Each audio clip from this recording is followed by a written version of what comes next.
I had always super into like video games. Like I was playing Halo, I was playing Gears of War. I remember there was this MLG tournament coming to Texas. I was like, dude, let's save up money and let's like do a 2v2. And then he was like, I don't know, man, like I've been wanting to get this guitar. And I'm like, oh, no way. And he wasn't even like a guitar player really. Like he just wanted to learn guitar. And I was like, okay, get the guitar. So like we ended up bailing on Halo and like hanging out at his house all the time after school too. And we would just listen to like deathcore music. And I'm seeing a pattern, by the way. Leaving gaming for music. It's the truth. It's the truth. Real quick before getting into today's episode, just wanted to shout out a few quick things. First of all, we have a Patreon. For as low as $1.50 a month, you can get early access to these episodes as well as your name in the credits. And with the $5 tier, you can gain access to member-only channels in our Discord server. Secondly, we have merch. 2 designs that we absolutely love. You can find those over at indiemerchstore.com. And last but not least, we do these podcast recordings live on Twitch. So if you want to be a part of the conversation, see these as they happen. We do those every single Wednesday at 7 p.m. EST. Yeah, that's it. Links to everything I just mentioned will be in the description, along with links to our Discord server and our other socials. That's it. That's all I got to plug. Enjoy the episode.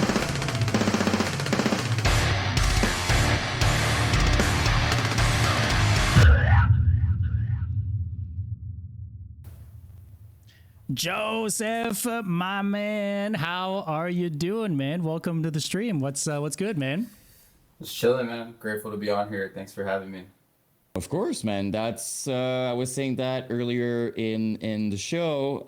That's one of the things that we love doing the most, which is when we fuck with something, when we're stoked about something. There's no question about it. I don't even at this point. It's like Dom just goes like, "Hey, so that week we're gonna have that." He's just like, "You're gonna love this," and we have the show. Oh yeah, Get Me the Knife was one of those that I definitely sent to Yin, and I was like, just click on this. I don't need to say anything else. Just press play. You're gonna love this. Thank you. Yeah. Thank you. It was a mountains. It was just like, so you're gonna love this, and we're gonna have on the show. And I was just like, let's do it. So we're all excited. Oh yeah, thank you so much. I'm super excited. Appreciate it. By the way, I mean that as a compliment, but thank you for bringing back those in like the lows, like the Oceano kind of low range. Like I miss that. Like I've never heard that ever, like that sort of vocals ever since. So thank you for bringing that back. Like the abacab. Well, it's super versatile. I could probably name 50 different types of vocals, but it's all super tasteful. And even with the revival, I gotta say, we don't hear much of that specifically. Like I was revisiting those years specifically as I was listening to it. So it's insane. Yeah, I appreciate it. That kind of vocal style always stuck out to me the most, especially like in this genre. Just sounds very angry, and that's what I really wanted to bring to the table when it comes to this kind of stuff. Thank you. Completely worked. Insane. I love the fact that it's also very unpredictable, which is what I think is the goal with deathcore, but it really is in that case. Like, there's a lot of parts that I was in my mind, and I saw Dom also, like it's like we felt it's going in a direction and then it's completely something else. Right. I think you nailed that as well. It's like the drum parts are insane. I could go all day, but like the tone on that, the guitar tone and the bass. Gotta mention the bass tone is crazy on it as well. Yeah. So yeah, that's Corey Brenneman. We did everything with him, so he's the mastermind behind all that stuff. Insane. I was kind of checking out his work. He doesn't seem to do all that much like super heavy stuff like that.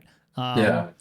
And somehow fucking nailed it, like knocked it out of the park with you guys, right? So it is a cool thing because, and look, I absolutely love like what Noah and Reverend, of course, what he's doing with New Apocalypse and stuff like that. But I feel like a lot of the revival bands have been going to a lot of the same producers and kind of getting a similar sound for the most part. And I think this EP stands out a lot. From probably having gone to someone who doesn't, There's not Everything is different. There right? isn't another band that really sounds like that with that production, you know, that went to him, right? So For sure. And I said guitar. It applies to drums too, by the way. The drum sounds different than anything I was talking about heard. production in general. I mean, Everything. Okay, yeah. Because it all that was going through my mind the whole time. I'm like, everything is different than what we heard in the revival, which is good, which is really good.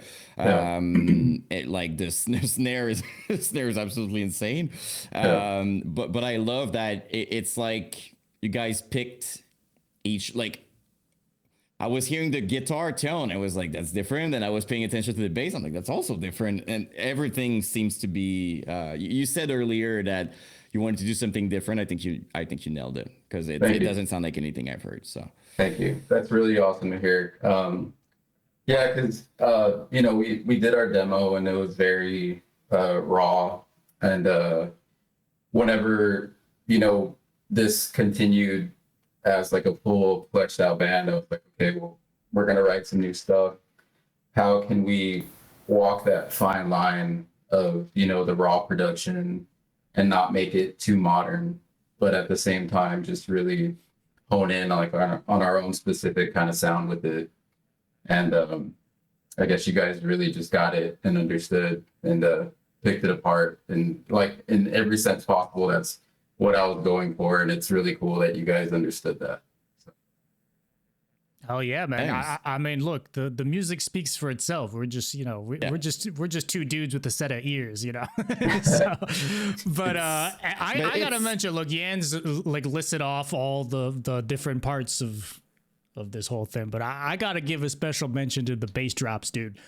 Because of course, tasteful, massive bass drops. I don't know how to explain it. There's like a fine line. Like, I love a fat bass drop that like eats up the entire sound as much as the next guy, but I think you guys have like, it's like a very bassy bass drop, which sounds stupid, but some bass drops have a bunch of highs in them, which is fine. I love those too, but I don't know. I appreciate the whatever samples you guys have got going on in this EP. It sounds fucking sick. Yeah, no, like I'm definitely a huge fan of the more like subby bass drops. The more audible ones are cool, you know, because they just sound crazy. But if you hear them on a sub, it really just kind of like, I don't know, you get that weird feeling in your chest where you're just like, oh, you know. So that definitely with the bass drop, we were going for that too.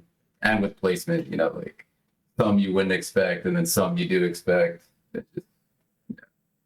just, tasteful, like I said, right? It doesn't have to be every 4 bars. It doesn't have to be like all the fucking time either. I think some bands maybe get caught up in that trap too. Like, let's make everything explode. It's like, yeah, that's cool, but you know, I don't know. I'm a fan of tasteful as well. So yeah, and. Also, I got to give props, because I've been saying for years that we need hardcore in deathcore, and you guys included not only like hardcore parts, but with vocals that matches the hardcore parts, which is something that is even rarer in general, which is fine. I mean, like it's okay, but in this case, it feels like it was the intention was to go in hardcore riff, but not just the riffs. Like everybody shifted. It felt like, which I think is great, you know, like, so I'm giving props for that, because I do believe it's an important part of deathcore personally. no, yeah, for sure. I think, like you said, the core is what always kind of like intrigued me. I mean, don't get me wrong, like I love like the really riffy bands, but I'm 100% a freaking breakdown guy. Like I've always been a breakdown guy. That's what got my attention, you know, when I was younger, was the breakdowns, the bass drops, you know. So whenever I wanted to do this band, I was like, okay, this is 100% going to be for the mosh, you know. So like, you know, we'll riff it up, you know, for the sake of deathcore, you know, because, you know, I do like riffs, but I was like, we're a mosh band. Like, we're going to be a mosh band, and we're going to have a ton of breakdowns. Yeah, it nailed it. I mean, and also same goes for Slam. Like everybody knows, I love Slam and Waking and those bands, and the parts. I'm always going to be happy when I hear like a dum dum dum dum, and I love that you do one of the things that I love the most, which is to stop the song entirely, hear just the guitar a little bit and go into it, and did it quite a few times, but it was tasteful. There's only so much you can do with a couple of notes in slam, and I've definitely noticed the transitions, not to get too specific, I don't know if it's just interesting for people, but I love that the transitions with the drums, and like I definitely noticed you took something that might sound simple, but you made it more complex in the parts and stuff, which makes it even better in my opinion. So Yeah, for sure. The drum, like for deathcore, I mean, for me, I mean, I'm not a drummer, but I love drums. Like I always like listening to the drummer, and like you said, the way the drummer writes certain parts, even for a simple riff, can make it just sound like a completely different experience. So I kind of told myself, well, if this is gonna turn into something else, and we're gonna write some stuff, I want it all to be real drums. And I mean, of course, we wrote with like MIDI for the idea, but I was just like, this, I don't want to put anything out unless there's like a real drummer playing it. So I was just like, okay, well, where am I going to find, a drummer to do this stuff, and my good friend, Fernando Lemus, he recorded the demo, and I was going to hit him up to do the drums for this. And then I think, I don't remember what happened. I think he was busy with some stuff. And then I got into talks with Jordan, who's like our current drummer. But our guitar player, he was in a band with our friend Cocos. Raymond used to drum for Upon a Burning Body. Okay. And yeah, and they were really good friends from being in different bands with each other. And I remember we were talking about, getting a drummer, and he had posted a video of himself on Facebook just jamming Animosity. And I was like, dude, like Coco, like, why don't you hit him up? And he's like, oh yeah, like just like forgot, like you just know this goated drummer, so I ended up reaching out to him, and he records bands too. He has a studio up in Houston where he lives, and I was just like, hey, I know it's super random, but I got this deathcore thing, and I was wondering if you'd be down to do the drums for it. Like, I'll pull up, we'll write them together, kind of, just slap it on there. And he was just like, yeah, sure, send me the stuff. And he heard it, and he was just like, yeah, dude, this is sick, like, come by. So, me, like, being from San Antonio, like, Upon a Burning Body was like, seeing them as like a younger kid, like, wow, like this band out of San Antonio, like, got signed, and, they're touring with all the other bands that, like, I love. It's like, wow, maybe I could do this, whenever I'm older. I'd always go to the White Rabbit, to go see them. So I'm just like thinking in my head, like, wow, like it's 2025. I'm going to record drums with a drummer to one of my favorite bands at the time, like on my stuff. Like, this is insane, So met him. He ended up doing the drums. We chopped it up, and he absolutely, smashed them, knocked them out of the park. And he hadn't been doing like deathcore music like that, for many years. So for him to kind of revisit it, it was kind of new for him too. He was just like, all right, well, let's see how this goes. And I'm like, dude, it's gonna rock. Like, it's gonna be dope. Like, don't trip. And I remember the first couple of takes, he'd like look back at me, and I'd be like, dude, it's sick. Like, it's gonna be dope, So then, like, the more we, got into it and wrote, like, he just became comfortable, and it's like he never stopped playing, and it was just crazy. And then after we wrapped up the drums for the stuff, I was talking to Jordan, and I didn't think he would have been down to join the band either, but I was just like, let me just shoot my shot. And I sent him stuff, and he was just like, dude, this is sick, I'm in. Like, he just instantly wanted, I was like, what? Like, I expected him to ask, like, more questions, but he heard, like, a couple of the songs and was just like, yeah, dude, like, let's do it. And I was like, wow, like, this was, like, destined to happen, you know? So we're very fortunate to be able to work with two, like, craft drummers, so. Yeah. So it does make a very big difference. Like, I know it's going to sound obvious, but I don't think people realize it with another drummer, it can sound completely different, like another band almost, you know, like it makes such, like you can take a part, and I'm sure you experienced a lot as you were writing, but sometimes just to go for another kind of speed or whatever, it's not even close to sound, and everything shifts, like the vocals, the way you write and everything. So the impact, like without a really good drummer in your band, I mean, good luck, you know, like, well, especially for this style of music. Yeah, that was about to say, yeah, like a drummer, with all due respect, I love pop punk music, but like, it's like there's like 3 beats, and if you can do those 3 beats, they're going to be fine.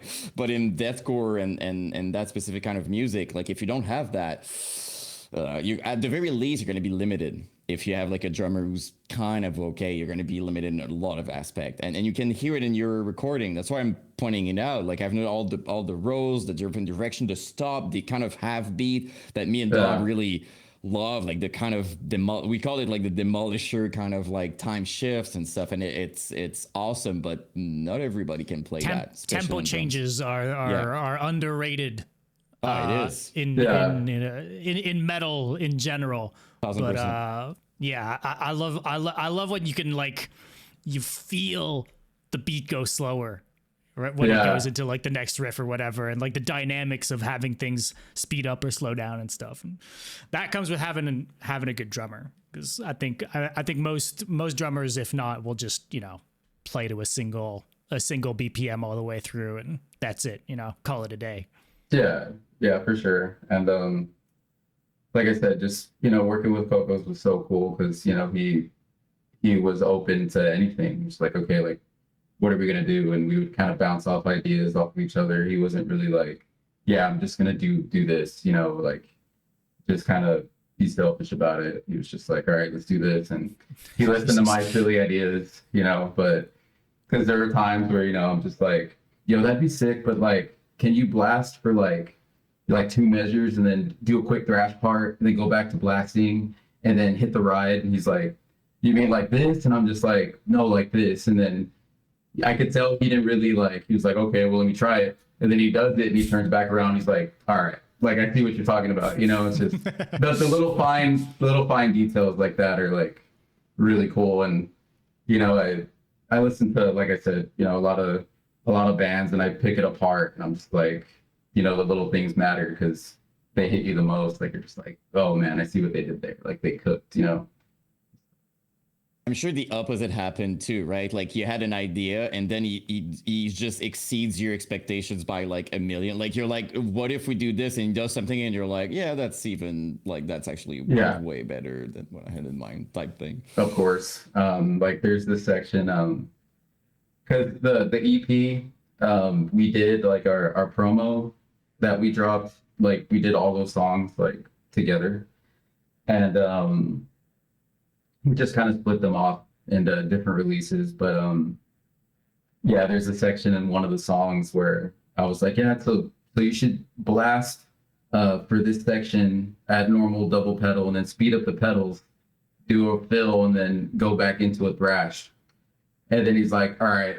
So then he goes and he just does it. He just blasts the whole time, like no fill. And then I'm just like, he's like, oh man, like, and I'm like, no, leave that in there. That's sick. Like no fill, like no nothing. Like just keep the blast going, you know? So yeah, he just did crazy stuff like that. And I think that's the best part about writing. You know, you're just kind of like, you have like a visual on how you want things to go, and then, you know, you hear it a different way, and you're like, oh, well, you could build off of that idea, and it turns into like something else, you know, and it exceeds expectation. So yeah, that's pretty much how that happened. Because ultimately, you want your ideas to be challenged. Like seriously, like it sucks if it's just like, yeah. Like you want people to be like, what if? what if we do? And sometimes, let's be honest, sometimes it doesn't mean it's always going to work. Sometimes you're just like, yeah, that's not it, you know what I mean? You're trying something else. But it's when you hear at the end, which is insane, is you in your mind as you were listening, you know, all the previous ideas or what could have been, and the process of all of that. And I think that's the awesome part, is to have an idea in your mind and then people take it and you see where it ends up and you're like, dear God, it's not even close to, but it's awesome. And I think that's the cool part about writing with people as opposed to a solo, thing. Yeah, like especially when we wrote this stuff, so like, well, with the demo, I just hit up my friend Bobby, and I was just like, hey, let's start some, like, a deathcore band. But like, kind of backtracking a little farther, I was just like, it was like 2021, and I had already been like kind of jaded with like music. I hadn't been in like my old bands in a while, and I hadn't been making like solo music in a while, and I was literally driving from work, and some old like We're the End came on my Spotify, and I just hit him up because we had been hanging out frequently, and we had never been in bands together, but we knew each other from just being in the scene. And he's also a close family friend, but like, dude, let's do a deathcore project. Like, what do you mean? Because this is like 2021, and I was like, yeah, dude, we'll do it like, I don't know, old Carnifex or like We're the End. And I was like, we'll have the quality just like bad, and we'll just go record it with our friend Fernando. And he was just like, all right, like, let's do it. So the way we did it was, I literally like pulled up to his house and I had my phone, and I was like, all right, just write like a bunch of riffs, and then we'll collect them all, and then we'll go to the studio, and we ended up going to the studio with the riffs, and Fernando, I was like, okay, so you're gonna pull up the MIDI, because that's like what Corey does, the drums, and he was just like, no, I'll just do the drums. And I was like, all right, like, sure. So then, like, literally he just went into the other room and was like, okay, play the riff. So he was like playing the riffs and then just drumming over them, and then we kind of just like like Frankenstein the songs together. They weren't even like, they were just ideas, really.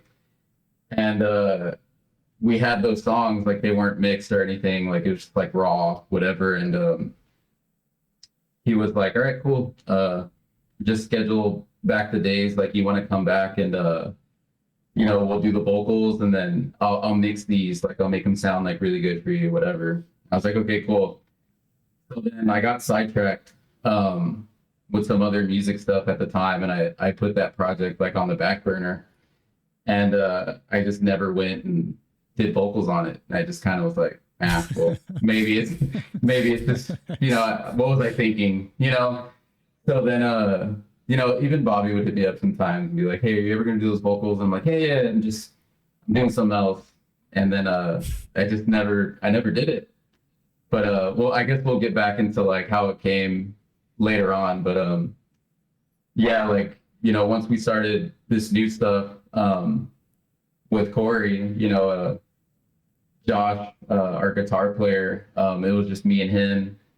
And once the other members got involved, we went to the studio, and I was like, okay, so I want to do something a little different. Like, we're literally just gonna come in the studio, like, no ideas, and we're just gonna cook and have Corey there in the chair. And I love working with him. He just knows, like, it doesn't matter what genre it is, he just has ideas, and he's always willing to tell you if your idea sucks or not. And I really appreciate that from producers, because I feel like sometimes, they just want a paycheck, and they're just like, yep, sounds good. And they just don't really give you any input, and working with him, he's always just kind of there, just kind of like watching, and we were there, and we were like, all right, let's start. Just like, okay, well, I have this idea, and I like kind of like mouth something, and then, Josh would play the riff, and I'm like, yeah, put that in there. Then he'd program the drums and then pass the guitar around, we would just like like I'm really bad. I would try my best to play parts, and then they'd be like, okay, we'll do it that way, and then before we know it, we're just having fun. We're just passing the guitar around until we have a full song, and then we're just like, all right, this is dope. Like on to the next, and I had never written music like that. Like it was always like a, someone in the band kind of like, on their own, like, hey, I have this demo, and then we would like pick it apart. Or like back in the day when, we were younger, we'd all be in a garage and kind of just do that. So to be able to write like in a studio like that and just pass it around, until we have stuff we were stoked on, was a really cool experience. And, I think that's been my favorite way to write, like ever, it's just really cool. How long were you guys in the studio for these tracks? Bro, so I think the whole process was like 3 weeks. Okay. Yeah. That's still a decent chunk, right? Because I guess that's like the main thing about, I think maybe a lot of people would ideally want to write in the studio, but it's time and money ultimately, right? So okay, so it was like 2 days for 3 weeks.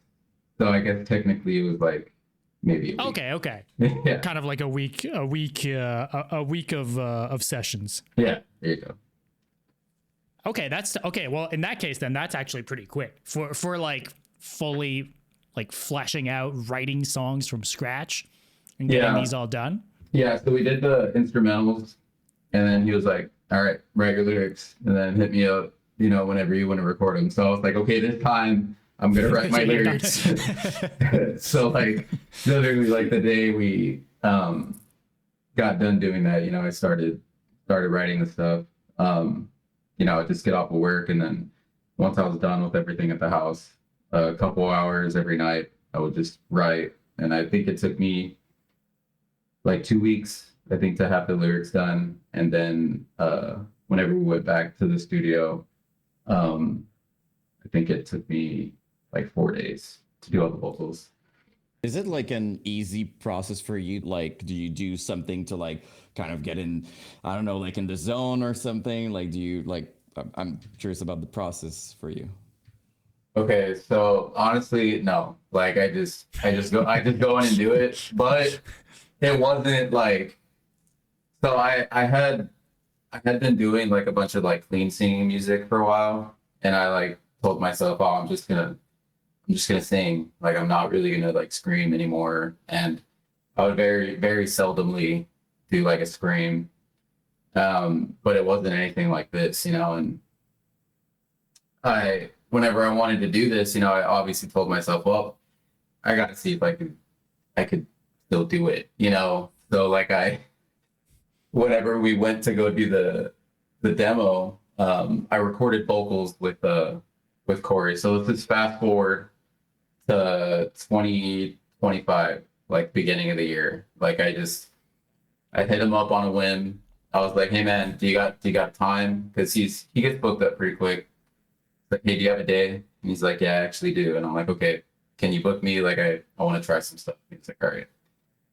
So like these demo songs, they were much longer songs, but I just cut like the meat, like the coolest parts. That's why they're so like ridiculously short. Okay. And they abruptly start because they're like middle to end parts of song. I think the only one that was like a full song was Lust for Torture, but all the other ones are like, they were just parts. So I hit him up and he's like, all right, what are we doing? And I sent him the songs and he was just like, I didn't expect this. And I'm just like, yeah, well, I just want to see if I can do it, So like, he was like, yeah, but we only have a day. And I'm like, well, these songs are like a minute. So I'm just like I just was experimenting. I was like, I just went for it. My throat was cooked afterwards. And he was like, are you going to want me to mix this? And I'm like, no. I was like, just leave it as is. I'm just going to post it. And I just troubleshooted, I was just like, what did I do wrong that my voice was hurting, and I kind of, then I practiced a little bit and I was like, oh, like this is how I did it before to make it not hurt, and then I just kind of, I was like, okay, I think I got it now. It took a couple of days of just kind of like shaking the rust off, I guess. And then whenever we went for the EP, you know, I was just kind of like, I was able to lock in and just do it. And I guess from doing those songs in the studio, it's like, I just, anytime I'm recording something or even like live performances, I just go and do it because I just feel like if I try to warm up or something like that, then I'm just gonna get too much in my head or like, I don't know, just do something wrong. So I'm like, nah, I'm just, every time I'm just gonna do it. Hopefully it sounds good. I mean, playing shows in between the two probably helped too, right? Like getting into doing the new EP. Like I'm sure you, at least at the bare minimum, had more of a chance to kind of experiment with.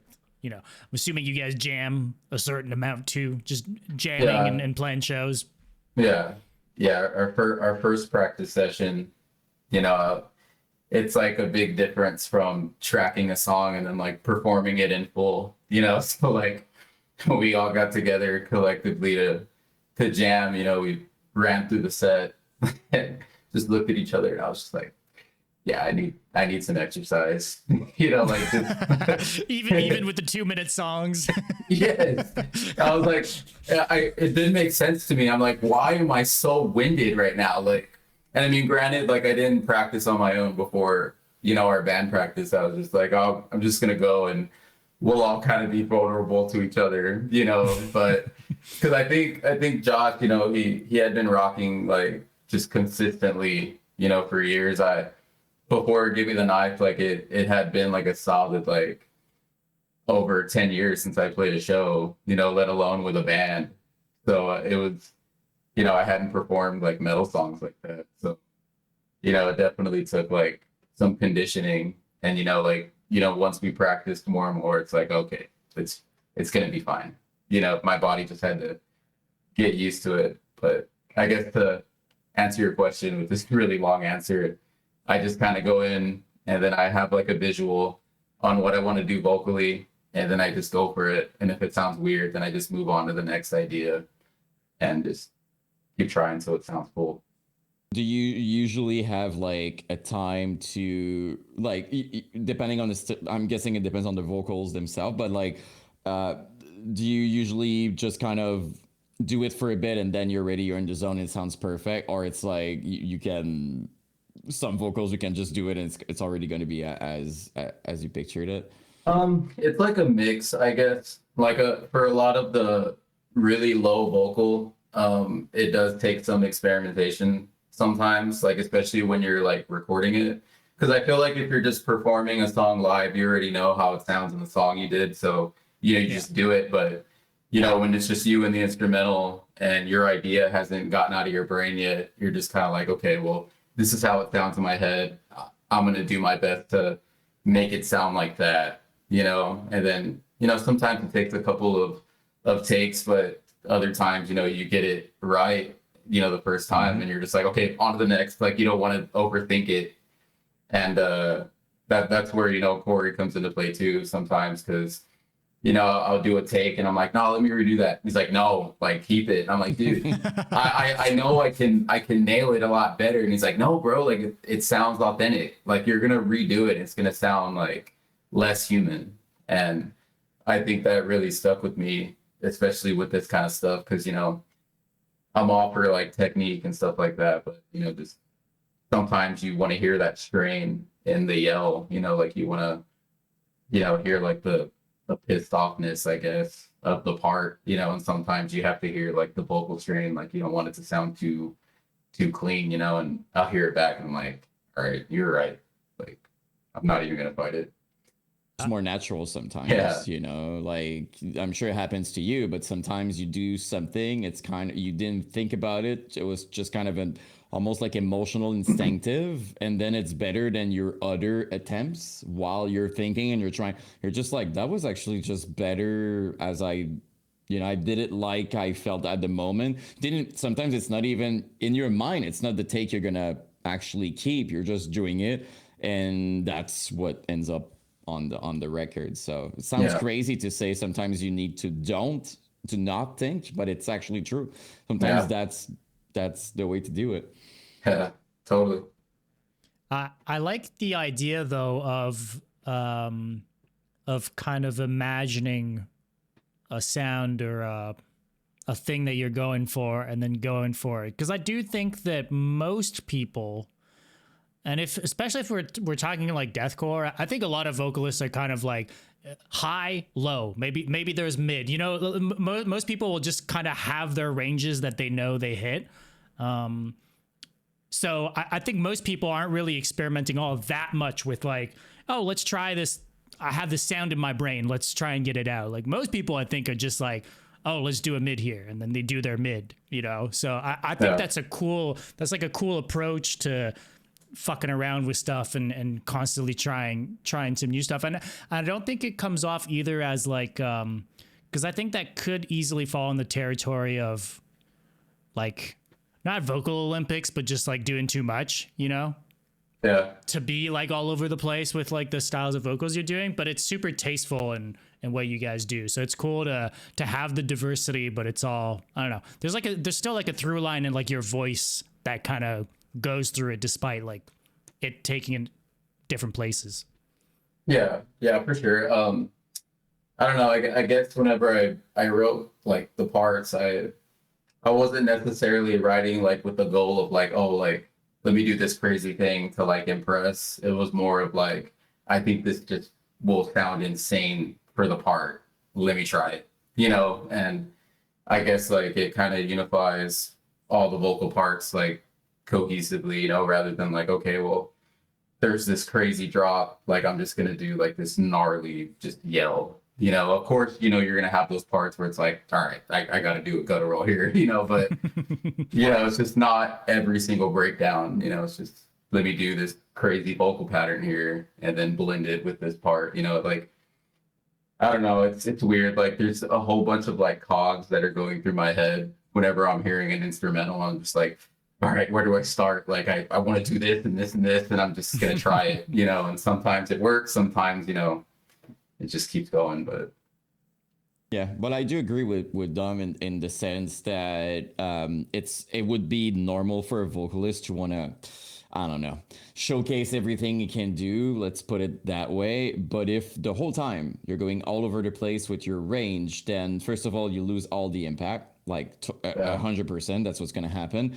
Second of all, it's not serving each part. Like if I take you guys, for example, when I said like, oh, you have hardcore parts, you also adapted your vocals to that part. But if the whole time you would just like all over the place, like it would, like it's like you don't enter like another part. It's basically just somebody freestyling with a band doing a bunch of stuff in the background. So I think in terms of songwriting, not to sound pretentious or anything, but it's always going to be superior where when the vocalist isn't trying. Same thing for everything, by the way. So we could say that for guitar. If you're just trying to showcase your skills the whole time, best believe it's going to be horrible. If your entire purpose is just like, I'm going to show how good of a guitar player I am.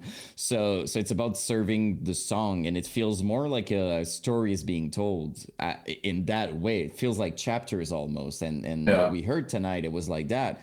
You would go into a part and you would adapt your vocals to it. Feels like you're together as opposed to, oh, they have that crazy vocalist, like, which I think is just better. It's just more tasteful overall. no, yeah, for sure. I definitely agree with that. And you know, writing like this style of music and you know trying to keep that unpredictability, but at the same time there being like somewhat of a formula, you know, just so that way it does make sense. The vocals really need to tie that in. Otherwise, you know, like you said, it's just, you know, you gotta have these parts that complement each one so that way it sounds like a cohesive song rather than like you said, you know, just all right, I'm just gonna do all these lows in a row and then, you know, we got this crazy two-step coming up and I'm just gonna do like some highs. And it's like, okay, that really doesn't make sense, you know? Like, we're going to have this two-step, like, yeah, I'm going to yell, you know, I'm going to do some, like, hardcore vocals over it instead of, you know, just something random that doesn't really give it any substance. Yeah, but we often use the Spice Icon as an example of that, you know, like they're really good at going into a part, and it's clearly like that's the hardcore part, and the vocals goes with it. Then they go into the what I'm gonna call like grindcore or deathcore or whatever, and they adapt to it. Like it's just, even for somebody listening, I feel for anybody involved, it's just better that way. Like, can you even imagine, picture in other kinds of music, can you imagine how annoying it would be if like a really good singer is like in a pop punk band and they would go all over the place with their range the entire time? How annoying that would be, like going from lows to high, all the, it wouldn't make any, it would just be bad, you know? So Yeah. so I think there's something to be said. Like, you can showcase your you can still showcase how quote unquote good you are at what you do without it being just like, I'm gonna go all over the place in every single part. So that's something we both, it's a conversation we have a lot on here, which is to serve the song as opposed to showcase your skills all the time. Yeah. No, but I mean, it's like, it brings like diversity to your group, you know, when you do stuff like that. Like it gives you your own flavor. Like, you know, with Despised Icon, it's just dope. Like, you know, they have these crazy, like, you know, trim parts, and he's like yelling over it. It's like crazy. Like, they'll go from like, you know, the deathcore vocal, and then he'll just start yelling over it, you know, and then they'll go into like the crazy pig squeals, and it's like that, you know, that's what attracted me to them when I first heard them. Like, my mind was blown. Like, I was just like, dude, this is insane. Like, I've never heard like something like this, you know, because, you know, you hear bands like, you know, that are just the traditional, you know, deathcore sound, which is dope. But then you hear, you know, someone else bringing in those core elements, and it's like, well, yeah, it's deathcore, you know, like they're bringing in that diversity. And I always appreciate bands that like to switch it up like that, you know, that they don't kind of see it as like its own like one-dimensional thing. Like, okay, you got to do highs and lows and blast beats. Like, no, you can literally do so much with the genre and still be deathcore. You know, I feel like you just have to find that flavor and whatever works. It's more memorable too, right? Like, Yeah. think about all the biggest bands we have in our minds right now that made a difference or did something big. They all had their own thing. They were not like just another, like they did something different and it worked for them. So there's something to be said about that. Just want to take a quick moment out of this interview to talk about the sponsor of today's episode. As always, Indie Merch Store is absolutely goated and sponsoring the show. So massive shout out to them. We have two things to talk about today. We're going to talk about Angel Maker. First off, their recent album, This Used to Be Heaven. If you haven't checked out the album, absolutely phenomenal. Go check it out if you haven't. But right now over on the website, they've got album themed flags, t-shirts, hoodies, long sleeves. Then on top of that, they've got a whole bunch of other merch, including beanies, hats. They've got the DVD for their performance with Big Chocolate, the homie. Absolutely. All that over at indiemerchstore.com.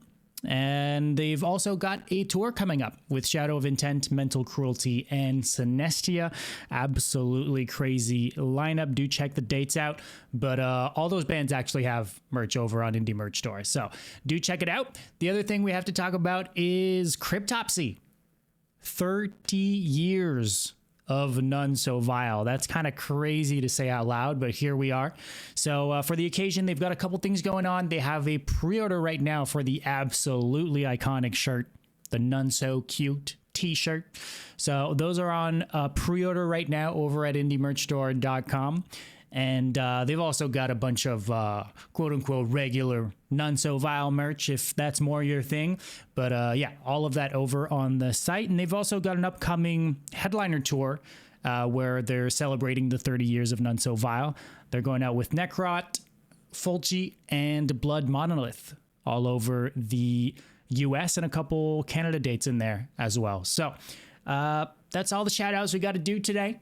Appreciate Indie Merch Store so much for supporting the show. You can use code BRUTALITY at checkout to save 10% off of your entire order. Again, that's code BRUTALITY at checkout for 10% off. That's it. That's all I got to shout. back to the interview. Kind of touched on some, you shouted out "We Are the End" and stuff like that. I'd be curious, and we're all kind of roughly in the same age bracket. So I'd be curious, you getting into deathcore originally. Can you take us back to the MySpace days? What were you rocking? What got you into deathcore or heavy music in general? Bro, so I want to say I was like a freshman in high school, and I wasn't necessarily like tapped into like any core music yet, but like I noticed like there was like a bunch of well, let me rephrase that. I was in 8th grade, and there was like this one dude who was in my class, and I remember he walked in the class and he was wearing like these super tight jeans and a stick to your gun shirt. And I remember he sat next to me and he was just like, "Yeah, man, they're laughing at me because my jeans." And I was just like, "Well, they are pretty tight." Like I didn't understand, And then he was just like, "No, well, I mean, it's just cool. It's just cool. Like I've been going to shows with my brother, and I got this shirt at the Stick to Your Gun show, and it just went over my head. I was like, cool, man. Like I'm not tripping on your pants. Like, we're friends." But like that was my first experience like seeing that like style, and then once I got into high school, I saw the band shirts and stuff, and I moved to this neighborhood, started a new school, and then I was still in 8th grade, and I met this dude skateboarding at the end of the street, and he had long hair, and he introduced himself, and he was much older than me. I think he was a junior when we met, and I was a 8th grader. And he introduced me, and he was just like, "Yeah, dude, like I'm gonna go back to my house. I'm gonna jam out, if you want to just hang out." And I was like, "Yeah, sure." So then I went to his house, and then he just pulled out his guitar, and I don't remember what kind of guitar it was. I think it was like an LTD maybe. And then he had this little combo amp with like a Line 6 pedal, and he just like starts ripping Parkway Drive, and I'm just like, what? Like first thing, like I had never seen like a guitar player play like in front of me like that. So I was just like, dude, what the heck? Like this is insane, So he was just like, "Yeah, bro, like let's hang out." And then that dude single-handedly just like exposed me to like this whole realm. Like he started showing me like metalcore stuff first. Like showed me As They Lay Dying, Parkway Drive, like Bury Your Dead, August Burns Red. August Burns Red. Yeah, he showed me like all of that stuff, and the whole time he's showing me, he's like clicking it on YouTube and he's just playing songs. So I'm just like, I'm like watching the video, and then I'm like watching him. I'm just like, dude, this is And I had this little gray iPod, I'm just like, here's my iPod, like just load it up, So he like put all this stuff on my iPod, and I was so like stoked, like because I was just like, dude, like how am I just realizing this, And it was all kind of like connecting. You kind of realized that you were about to enter in a new world, almost. Yes, and like both like aesthetically. And like just, I was just like, dude, this is insane. Like this music, I don't know what it is fully yet, but I love it, and I can't get enough of it. And so then he goes, "All right, you got to check out this band." Freaking puts Thematic Defilement on my iPod. And then I'm like, "All right." And he's like, "But yeah, just listen to it later."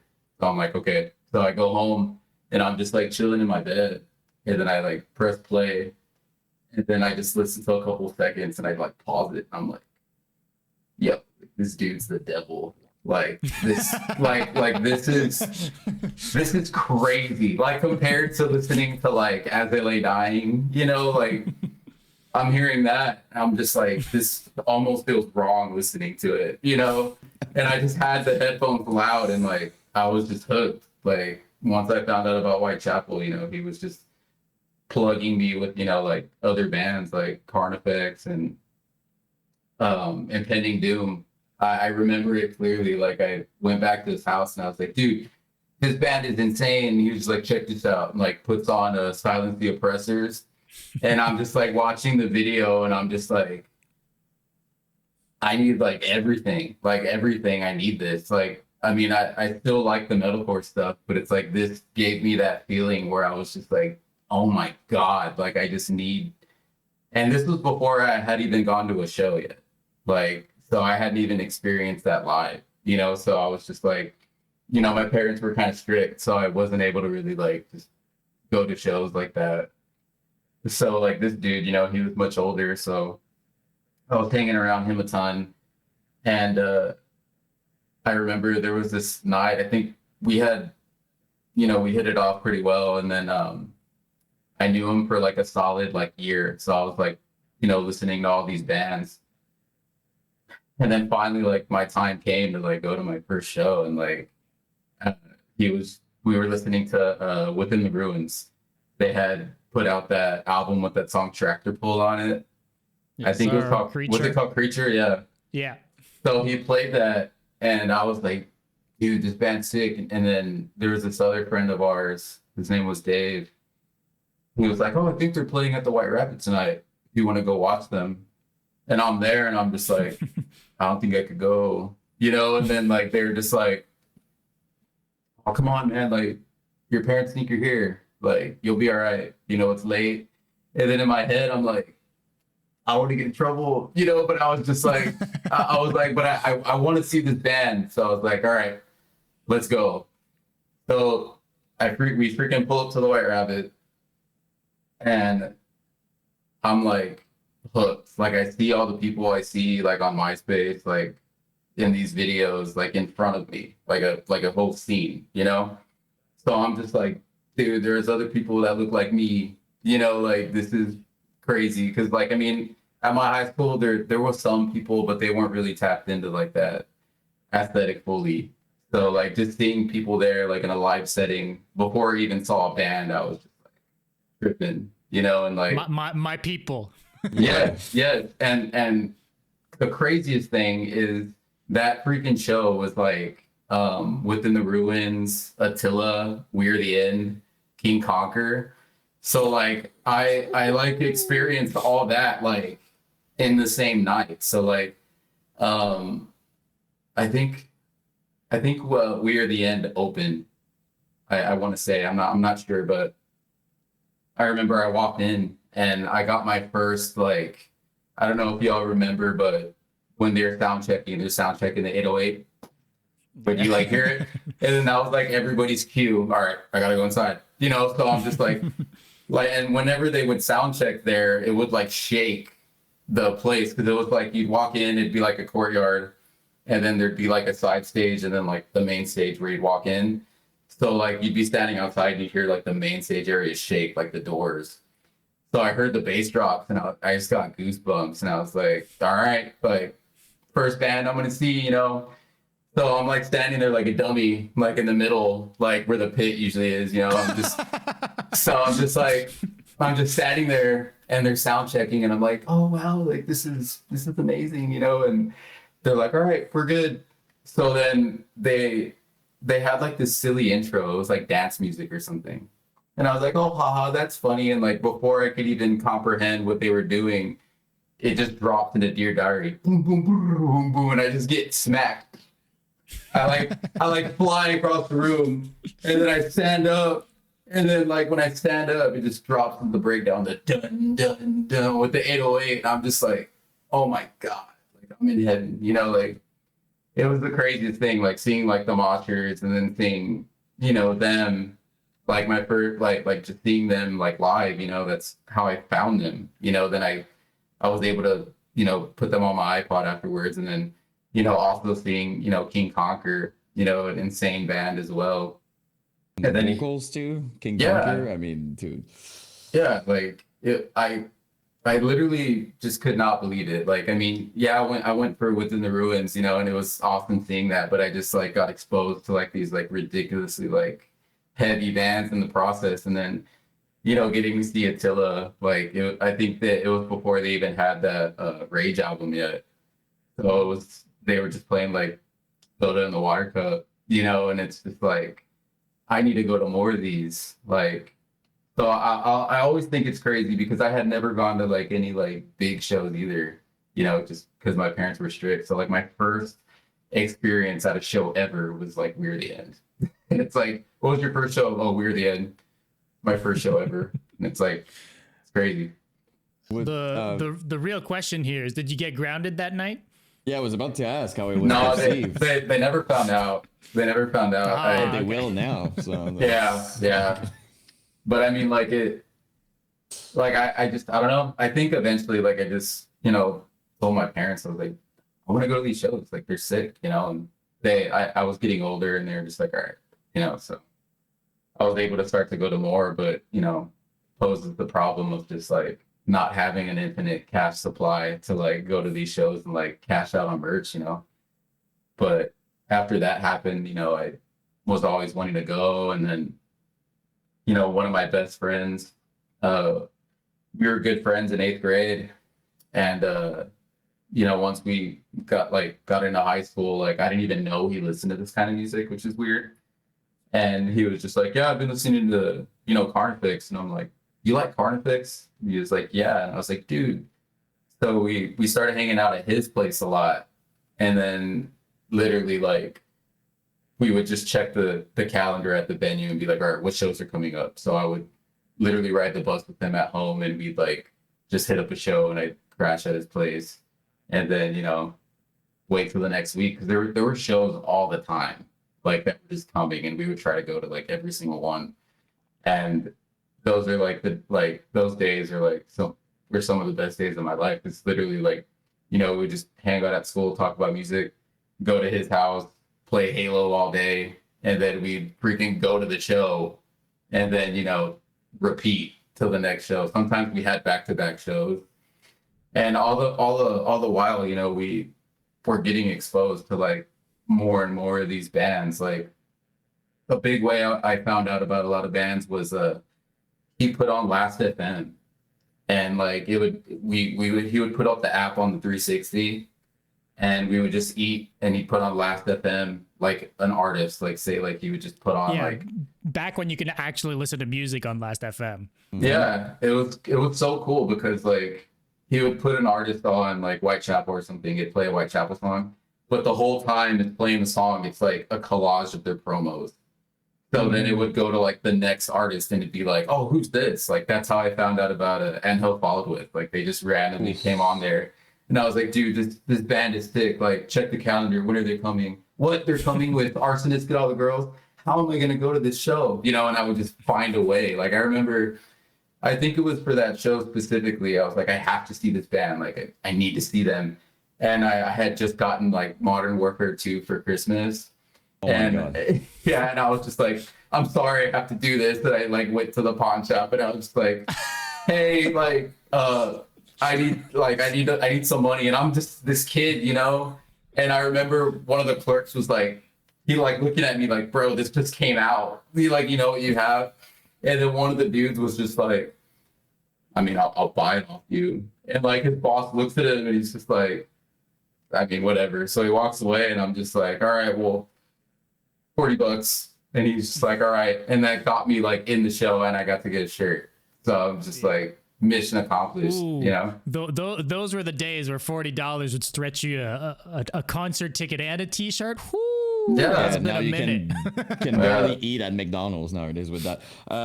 Honestly, it's mind-blowing that you traded, because like, not to get too much into that, but just for people watching that maybe are a bit younger, this is by far the best Call of Duty era, and it's not close. Like Modern Warfare 2, like that, it was like peak of everything. And sure, World at War, whatever. Modern Warfare 2 was the like holy grail of that.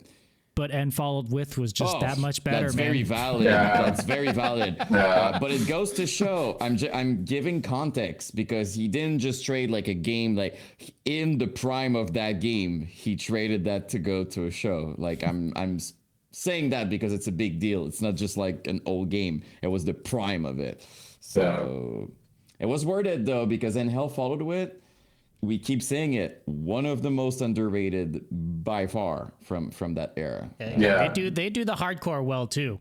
Yeah, that was another band that, did that style really well where I was just hooked, and then when Proprioception came out, I was just like, I couldn't even fathom like not only just the production, but just their songwriting was just so cracked, like for the time, like, even just hearing like the drummers playing, just it was insane. They were on another level, and I'm thankful that I was able to get to experience them live. I don't think it was like the original lineup when I saw them, but to still be able to see, a band like that was awesome. And they did like the tempo changes well. Like they were one of the bands that like they would slow down stuff live specifically. And I've always loved bands that did that, like so yeah, I'll never forget that show.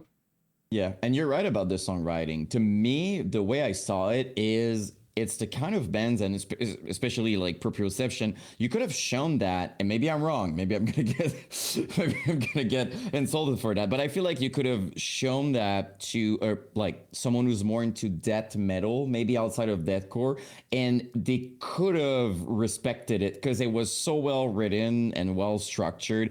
They would have been upset by the breakdowns perhaps, but the general songwriting was so good that I feel like for a so-called real metalhead, I feel like it would have been like a good album to showcase like this is deathcore and maybe get some sort of it's okay type thing from them.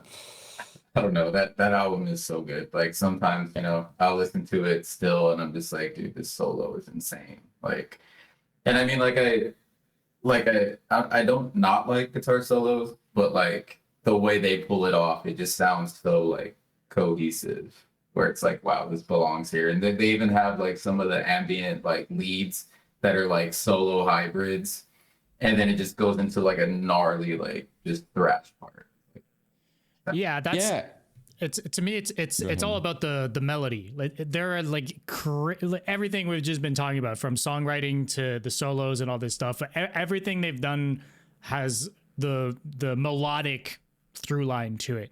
Like the solos aren't like crazy solos. They're kind of just like leads, maybe a little bit more complicated, right? Like, but it's all kind of based on melody, and that's what I've always really fucked with that band for sure. And then being able to mix it with like the two steps and the breakdowns and stuff like that. But I said it a couple of times that to me, they made me love blast beats more, because I was a dude who was just like, my dream band was a band who would play only breakdowns. It was me. And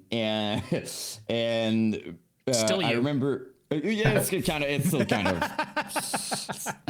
still kind of what I do, but I'm always gonna, I'm gonna have gray hair or no hair at all. I'm still gonna love breakdowns. I keep saying it, but honestly, Proprioception, I remember listening to, like, they made somehow like the blast beats were bouncy, sort of like the drum was so well written that I would be in my car kind of bouncing, because you don't know what to do during a blast beat usually. You just go like, and you're just like you don't know what to do. But for them somehow it just made sense. It was bouncy. So big props to the drummers, I'm guessing. But I remember thinking in my mind like, oh, I think I might actually like blast beats. I went from 100% breakdowns to 99% breakdown, and maybe 1% of blast beats. So thank you, and hell follow it for that. Yeah, crazy band. We got our boy Mikey in chat here. He's been hounding us to talk about I've seen that. Anastasia. Yeah, a couple of comments about that. All right. What's the deal here? Anastasia was my first band. That was like the first like deathcore I ever played when I was younger. So vocals as well, right? Just for context. I would, vocals for sure, but I was young. I didn't really know, like, but I just knew I was playing deathcore. I wanted to emulate who I was listening to. But the first band wasn't even so the way that came about was obviously like I was hanging out with my friend who was a guitar player. So I'm just like, dude, let's start a band, like, and I had always been like, I was super into like video games. Like I was playing Halo, I was playing Gears of War, and I had this friend that I went to school with. He was older than me too, and we played Halo together a ton. And we were getting into like the deathcore stuff too. And I remember there was this MLG tournament coming to Texas, and we had never done one of those. And I was like, dude, let's save up money and let's like do a 2v2, and like we were saving up money. And then he was like, I don't know, man, like I've been wanting to get this guitar. And I'm like, oh, no way. And he wasn't even like a guitar player really. Like he just wanted to learn a guitar. And I was like, fuck it, get the guitar. So like we ended up bailing on Halo and like, I'd hang out at his house all the time after school too, and we would just listen to like deathcore music. And I'm seeing a pattern, by the way. Leaving gaming for music. Not to interrupt you, but No, we've got Modern Warfare 2 going at the pound shop. Now we've got you know what I mean? Like it's the truth. It's the truth though, because like I was like really into gaming, but like this music, it really just like I guess shaped my personality from then. I mean, I was still playing games, but it was just like I found this new thing that just brought joy to me, and I was just like, I want to do this. So like he ended up, picking up guitar, and I went to school with this dude, and he ended up having like he lived like in a trailer park, but he had like a mobile home just full of equipment, like just Okay. like a full drum set, amp, a mixing board. And I'm I sure didn't, the trailer park loved that. yeah, well, Yes. see, I didn't even know that. So like he just found out that I was like wanting to do stuff, and he was just like, hey, my dad has like all this equipment, you should come by. And I came by and I was like, dude, like what? And he was just like, yeah, y'all can just chill and jam. So like we would just go to his house and just, you know, bang on the drums or like play guitar. And Brian, that's the dude that got me into this music. He was there. And then my friend Sean was the Halo guy, and they were both guitar players, and we were kind of jamming there. And there was this dude that he ended up getting in the mix somehow. Like he knew someone that would come by the trailer, and he was a drummer, I guess. And he like wormed his way into like what we were trying to do, and was like, hey, like let me be the drummer, and then I'll do this. This guy will do this, and then we'll do our own thing. And I have a connect where I can do shows. And I guess they like booted me out and a couple of the other people, and I was like heartbroken. Oh, no. I was like, dude, no, like I was gonna start a band, and I was just so upset. So then they ended up kicking that dude Brian out too. And he was getting experience with like FL Studio, and he wrote this demo on like these whatever like was on there. It was all stock stuff. Like sent me this demo, and I was like, you know what, we're gonna start our own band, and like I think the cartoon Anastasia was on TV at the time, and I'm like, I'm just gonna put an E in front of it like a mirror, like it's just Anastasia. That works. I thought it was the coolest thing. And then I had like a Rock Band mic and like this laptop I got for Christmas, and I downloaded the cracked version of FL, and I like recorded vocals over it. It's like, yeah, this is Anastasia, and that other thing, like I guess they played like one random show like at a ranch for like 4 people, and then my friend felt bad for being like, oh, I'm sticking with these people, and they heard like the Anastasia stuff, and he was like, bro, like I'm sorry, like can I join your thing? And I'm like, They came crawling back. yeah. I'm like, yes, of course, like yeah, but like I mean I get it, like that dude was just like, yeah, shows, and like just being that young, you're just like, yeah, I want to do show, So then we ended up doing that, and then I'm telling you, like some of this stuff is so crazy. Like me and my friend Sean were literally walking down the street, just taking a walk from our friend's apartment. We hear a band practicing, and then I'm like, that sounds like breakdowns.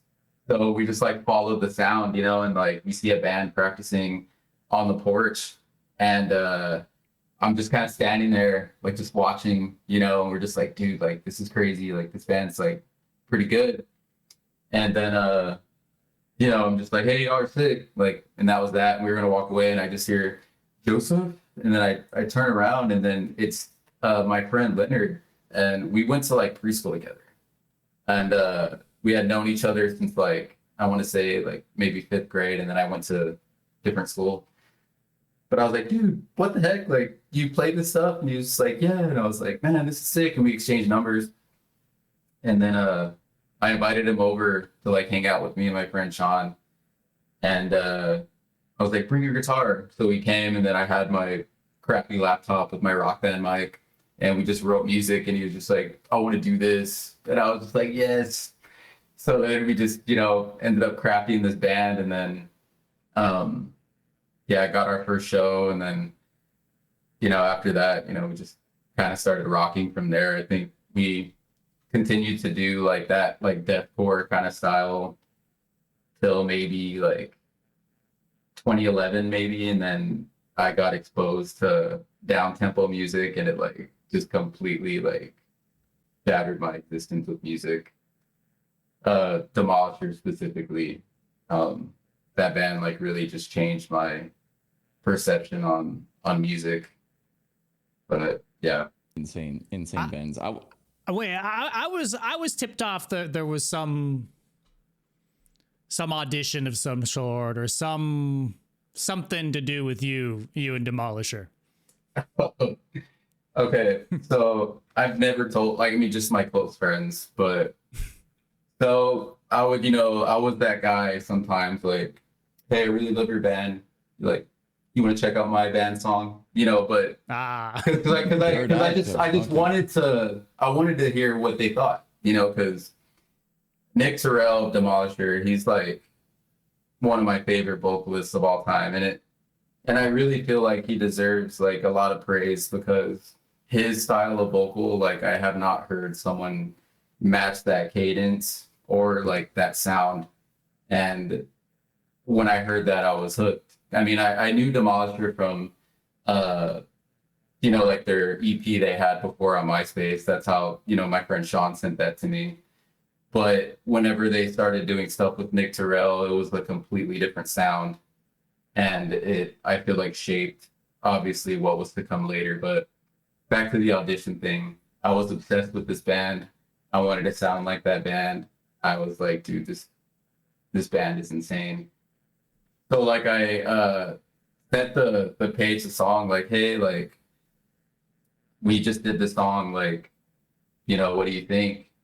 And you know, I talked to Nick a couple of times, and he was like, dude, this is really good. And I've always like reflected on that, like, wow, that's really cool of him. Like, I'm sure like it just sounded, you know, not as crazy as Demolisher, you know, but the fact that he took time to listen to it, I mean, he could have just been bullshitting and was like, hey, it sounded good. But in the moment, I was geeked. I was like, dude, this dude is like listening to my music. But anyway, so fast forward some time, I'm hanging out with my friend, and we're in his car, and I get a random message from the Demolisher page, and I'm like, what the hell? I'm like, look, Demolisher messaged me. And then he's laughing, and he's just like, haha, they want you to be their singer. And then I open up the message, and it's just like, I think this dude, I forgot his name. I think his name was Cliff. He was like, hey, text me, Cliff. So I text him, and I'm just like, hey, it's Joseph. Like, I saw your message. He's like, hey, man, so we're thinking about bringing Demolisher back. And we want to see if you'd be interested in trying out. And dude, my stomach like dropped. Like I was just like, what? Like, no way. Like, this is real. So then I showed my friend the message, and he was like, what the hell? Like, cause he was obviously joking, you know, and like, I was like, what do I gotta do? You know, and he was just like, well, I have a pre-production demo, and I'm gonna send it to you, and I want you to do vocals over it. And he was like, here's some lyrics that I wrote. You could just scream these over it, or just you know, write some stuff.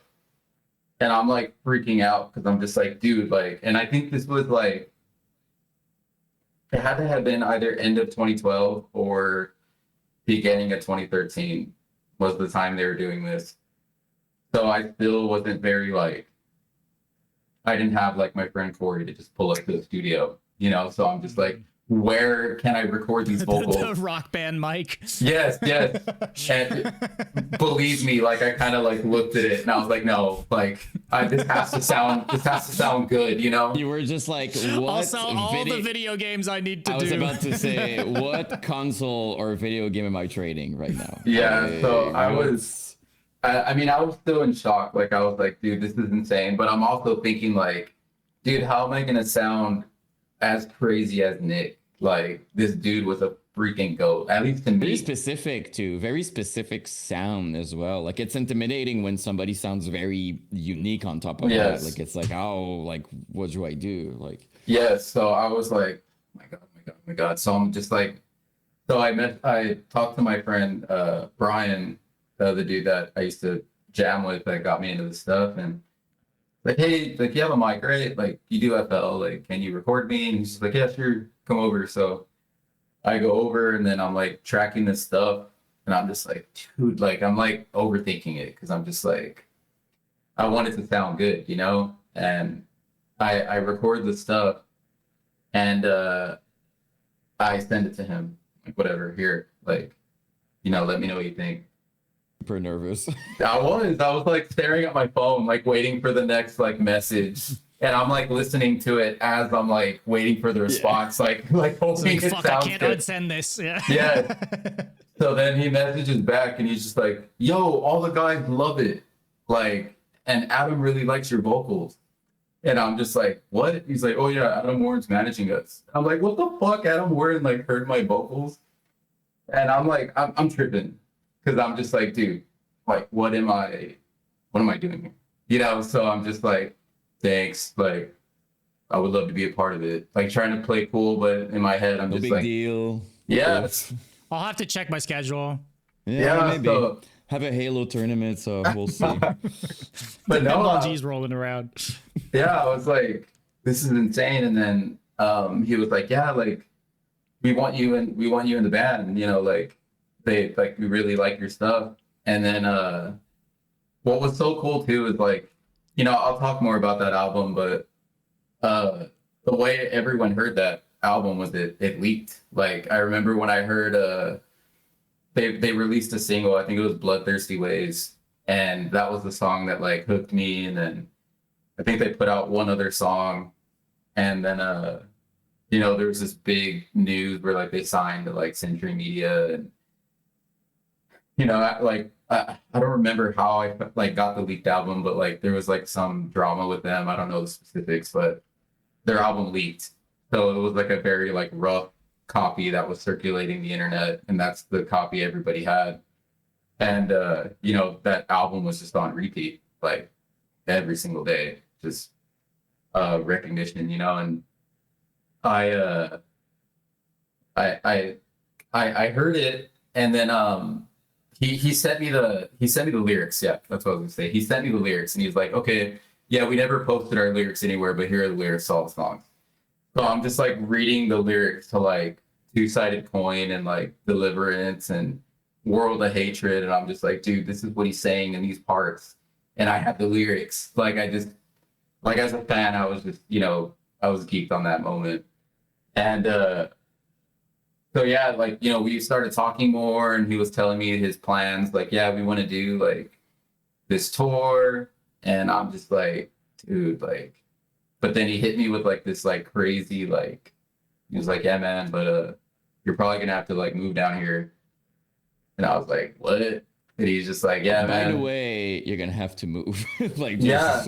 And I was young. I had to have been like 19 or 20. And I was still working at my first job. And I was living with my wife, who was my girlfriend at the time. And I was just like, yo, like, what do I do? Like, I kind of just had to like. Do you feel like moving, by the way? Just like you're having dinner with her, just like, what if we moved? Yeah. Just. So we talked about it, and I was like, well, let me just play by ear. Like, let me go down there, like meet them, figure out what we're gonna do. Maybe I could see a situation of like a back and forth thing, you know, but this is obviously just me trying to conjure ways to make it work, you know, and I guess like literally the freaking day I was gonna like look at plane tickets to go like find them, they were just like, hey, Adam's just gonna do vocals. I was like, fuck. And I remember I was like upset. I was upset, but like I was just like, it's fine. But to make things even more awkward is like I told like my bandmates at the time, I was like, hey, I was like, hey, dude, like Demolisher wants me to be their singer, and they're like, what? And I was like, I know, I really want to do this, but you know, like it's not like I don't not want to work with y'all, but it's like, dude, like this is crazy, you know, and like we were all like Demolisher stans, you know, so they were just like, I was like, I know it's weird, but I want to do it, you know, and we just talked about it, and then they were cool. And the way I was gonna announce it was I hit up one of the promoters and organized like a last show, and got all our favorite bands on it, and we were gonna play the last show, and then I was gonna announce to everybody like, oh, like I'm a Demolisher, and like the guys were gonna play World of Hatred, and then that was gonna be like, you know, the intro to being in the band. But then yeah, they hit me with the like, nah, like Adam's just gonna do the vocals, and I was just like, fuck. I mean, it makes sense. And you were the one coming back to your band being like, hey guys.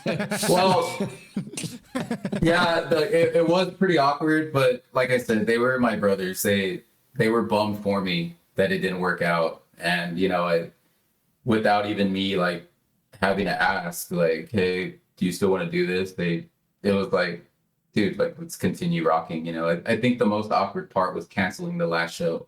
You know, it's like, oh well, we're still a band, but yeah, I never told anybody because you know I was really bummed about it, but at the same time, you know, it's such a random thing, you know, just.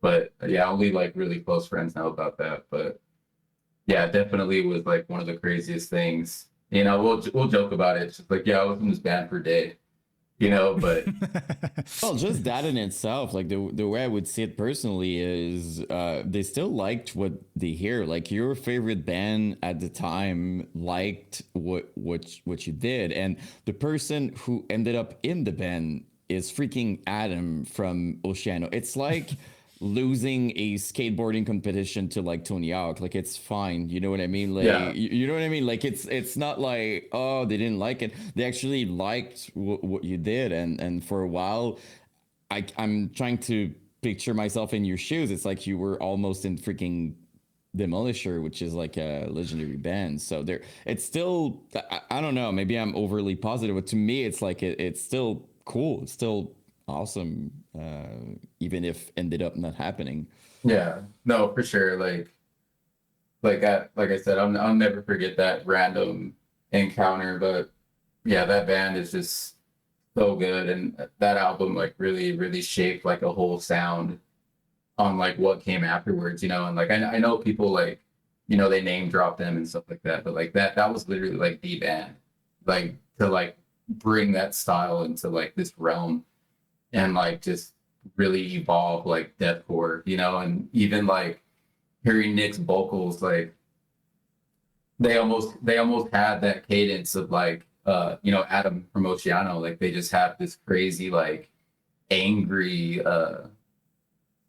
style that they do, and I feel like his vocals reminded me of Adam's, but in a more like legible way. Like he pronounced more and like was more yelly. And yeah, those two singers like have influenced me like crazy when it comes to like vocal style. Like I remember hearing that and just being like, how do I sound like that? Like where do I even start? You know, and just like continuously listening to the songs, like this is crazy, you know. But yeah, Nick Terrell is a goat. Yeah. And just out of curiosity, and maybe I'm wrong, but I heard some, because we both also liked Abacab, and in your vocals, like it's super angry and stuff like that. Did you like that band back then, or it's just like... No, Abacab was sick. Like I what's the album, Survivalist? Yeah, like I jammed that album a ton. I saw that tour that they did. I don't remember if Upon was on it or not, but I definitely did see them, and yeah, I loved Both Epica. Sumerian, so probably Yeah, makes sense. yeah, that show was super crazy. But yeah, just that vocal style where it's just very, very pissed off is like what attracts me to just vocals in general in the deathcore genre. We didn't have that many at that time. Well, like it was just the Chicago bands, dude. Yep. No, for real. Because you know it was Oceano, it was Demolisher, but it was also like Rooks and Monsters, and like People were mad over there. Yeah, I don't know angry. what's in the water there, but something about it, because all those vocalists have that like pissed off, like angry dude, like big buff angry dude energy that you really get to know. I'm jealous of local people back in the days that got to see all these, because you see those flyers and it's like, I want to cry almost, you know what I mean? Like they were all playing together, freaking insane. No, yeah. That scene was sick. Shout out Chicago. Like their bands are like crazy, but yeah, definitely Adam Warren and Nick, both integral vocalists to, you know, my journey doing this stuff. And the sad part is most of them, you know what I mean? Like besides Oceano, it's like they dropped something and they just kind of they all dipped, yeah. Super short lived, all of them, yeah. Yeah. So it's kind of bittersweet.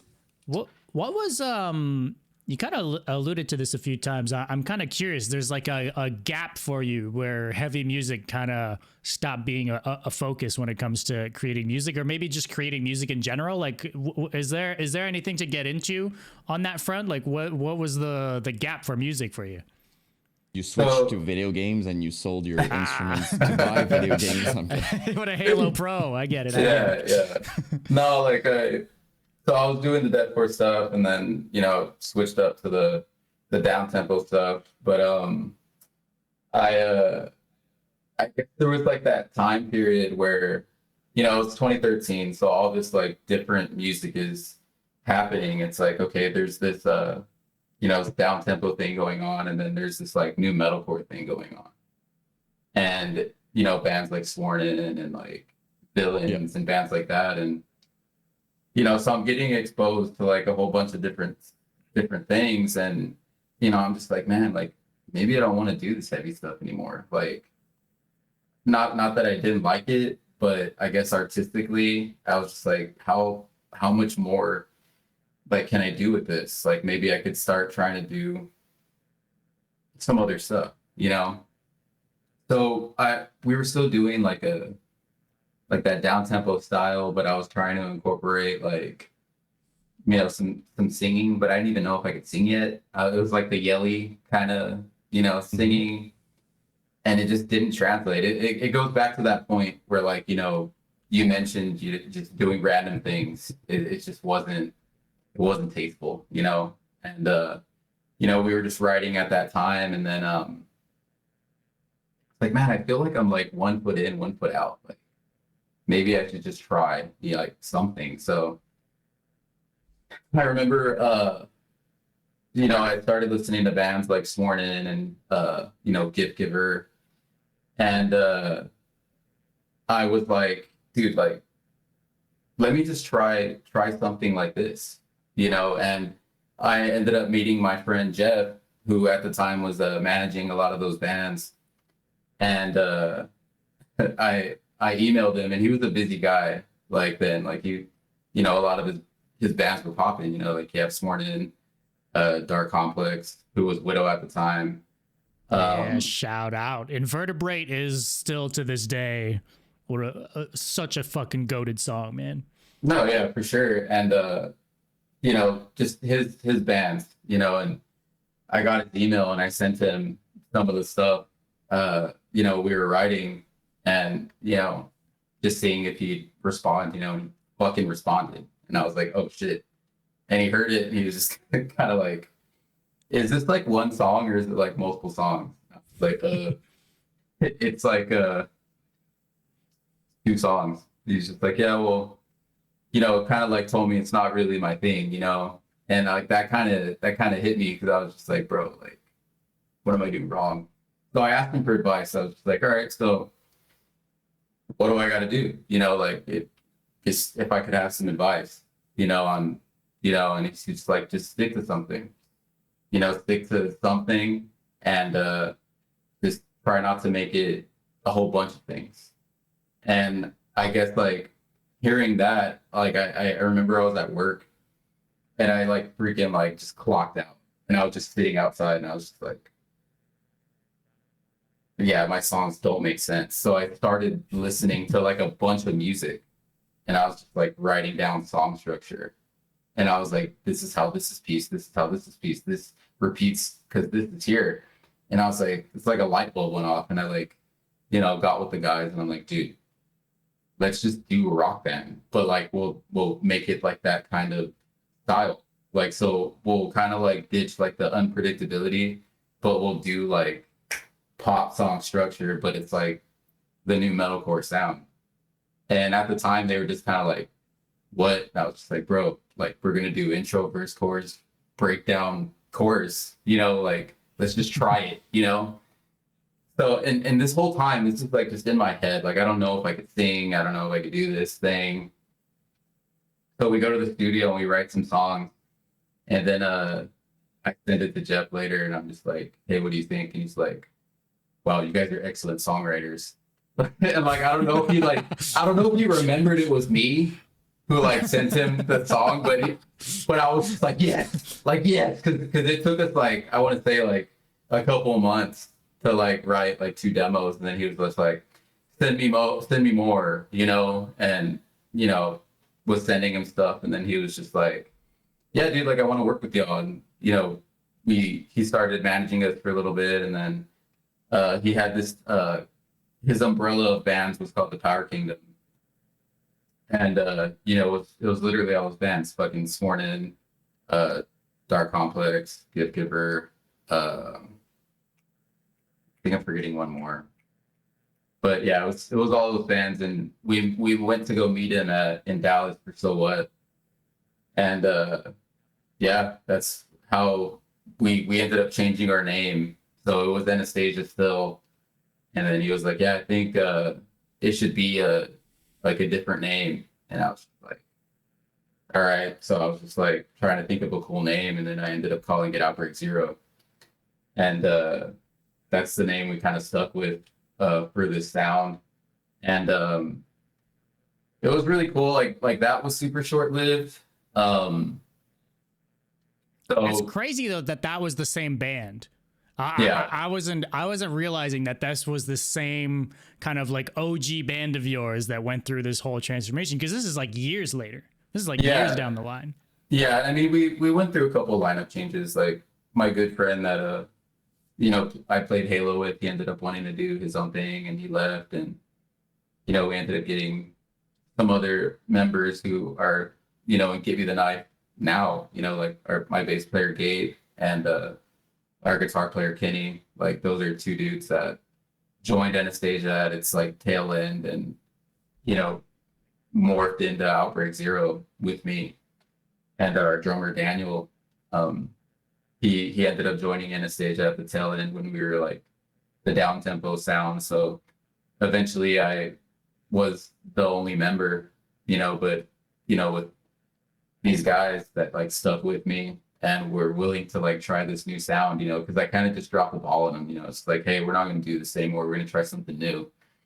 And they were just like, I remember the day we recorded one of the demos, just like, can you sing? I'm like, I don't know, like, but I'm going to try, you know. And like, luckily it didn't sound terrible, but you know, the more we worked at it, you know, because the first stuff we wrote was very like new metalcore stuff, but then, you know, once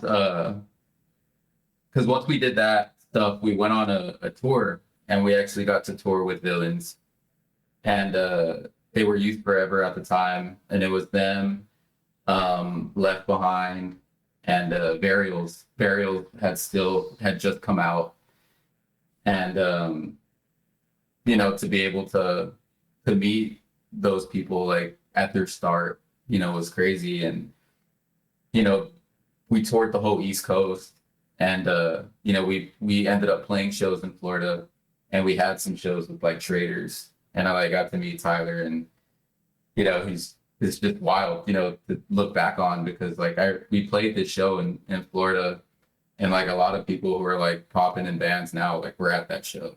And like I'm just like, I remember that person there at the show, and I don't even think they had a band yet.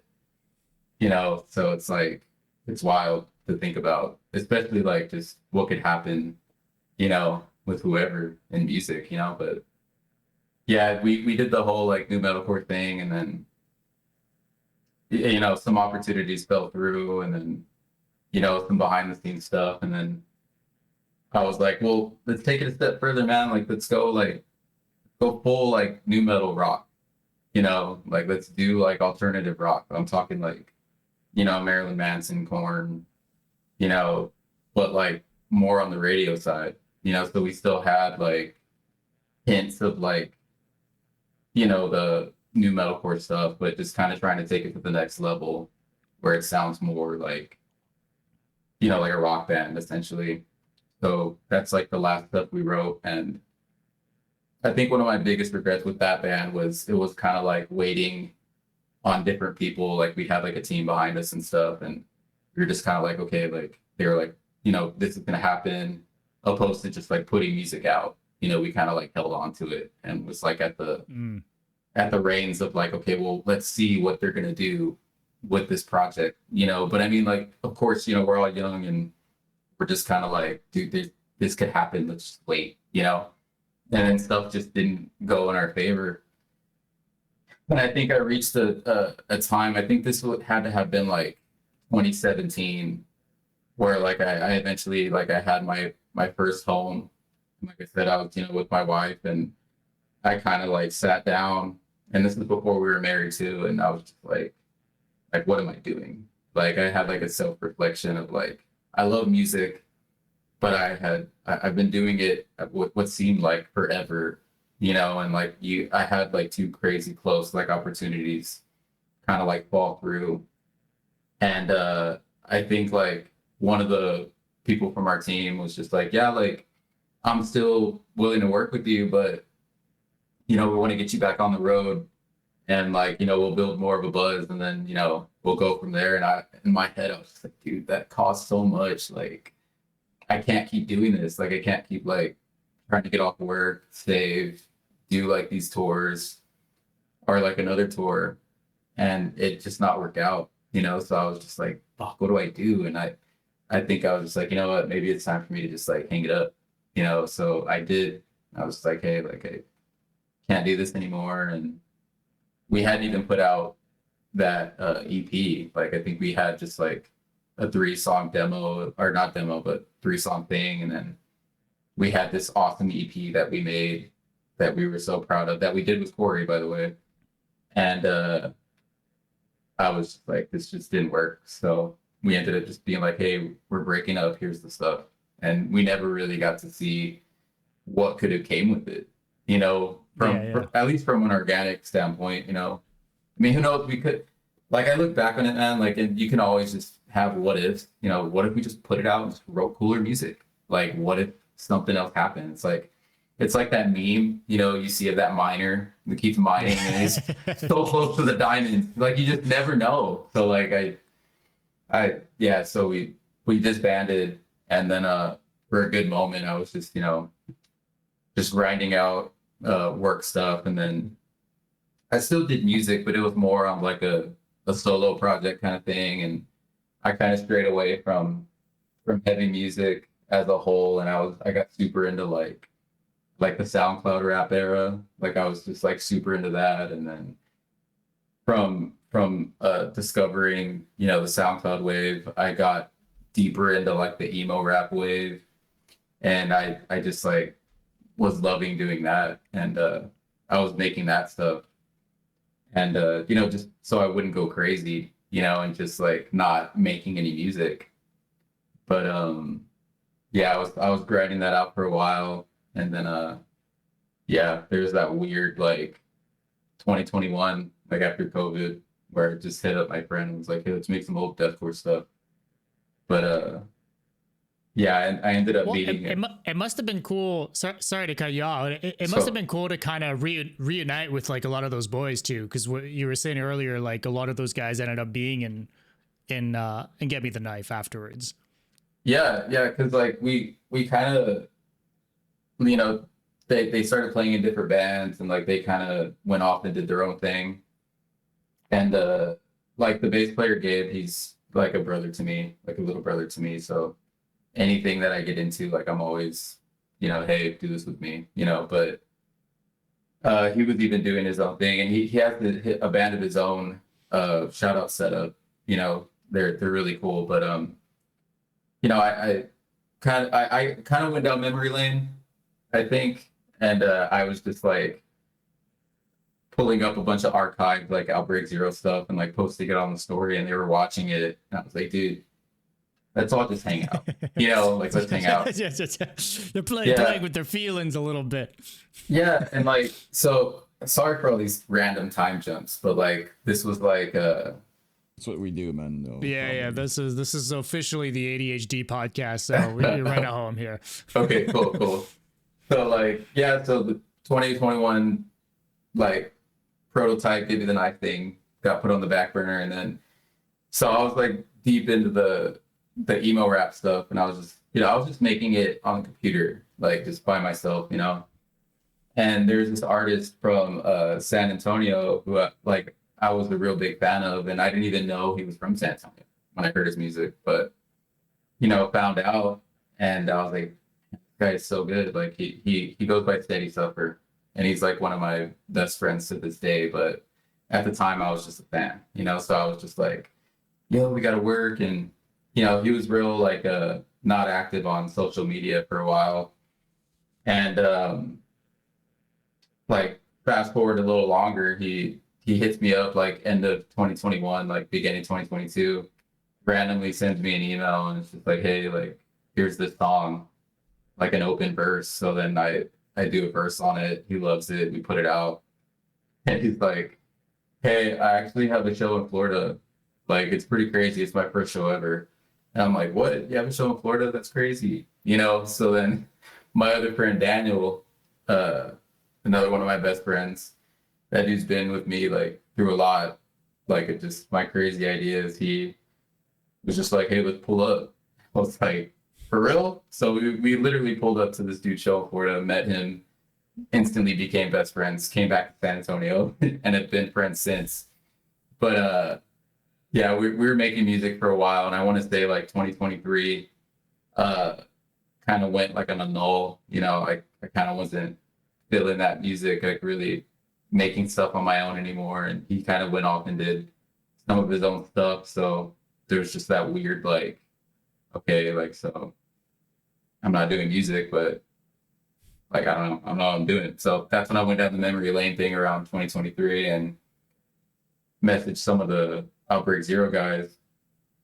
And I was like, let's just hang out. So we ended up hanging out, and I was like, yo, let's like make some music. Like if it sucks, it sucks. If not, then we're still friends. So we ended up hanging out more, and like we wrote some music. Like we have like an EP that we wrote, and it was just kind of like a for fun thing. And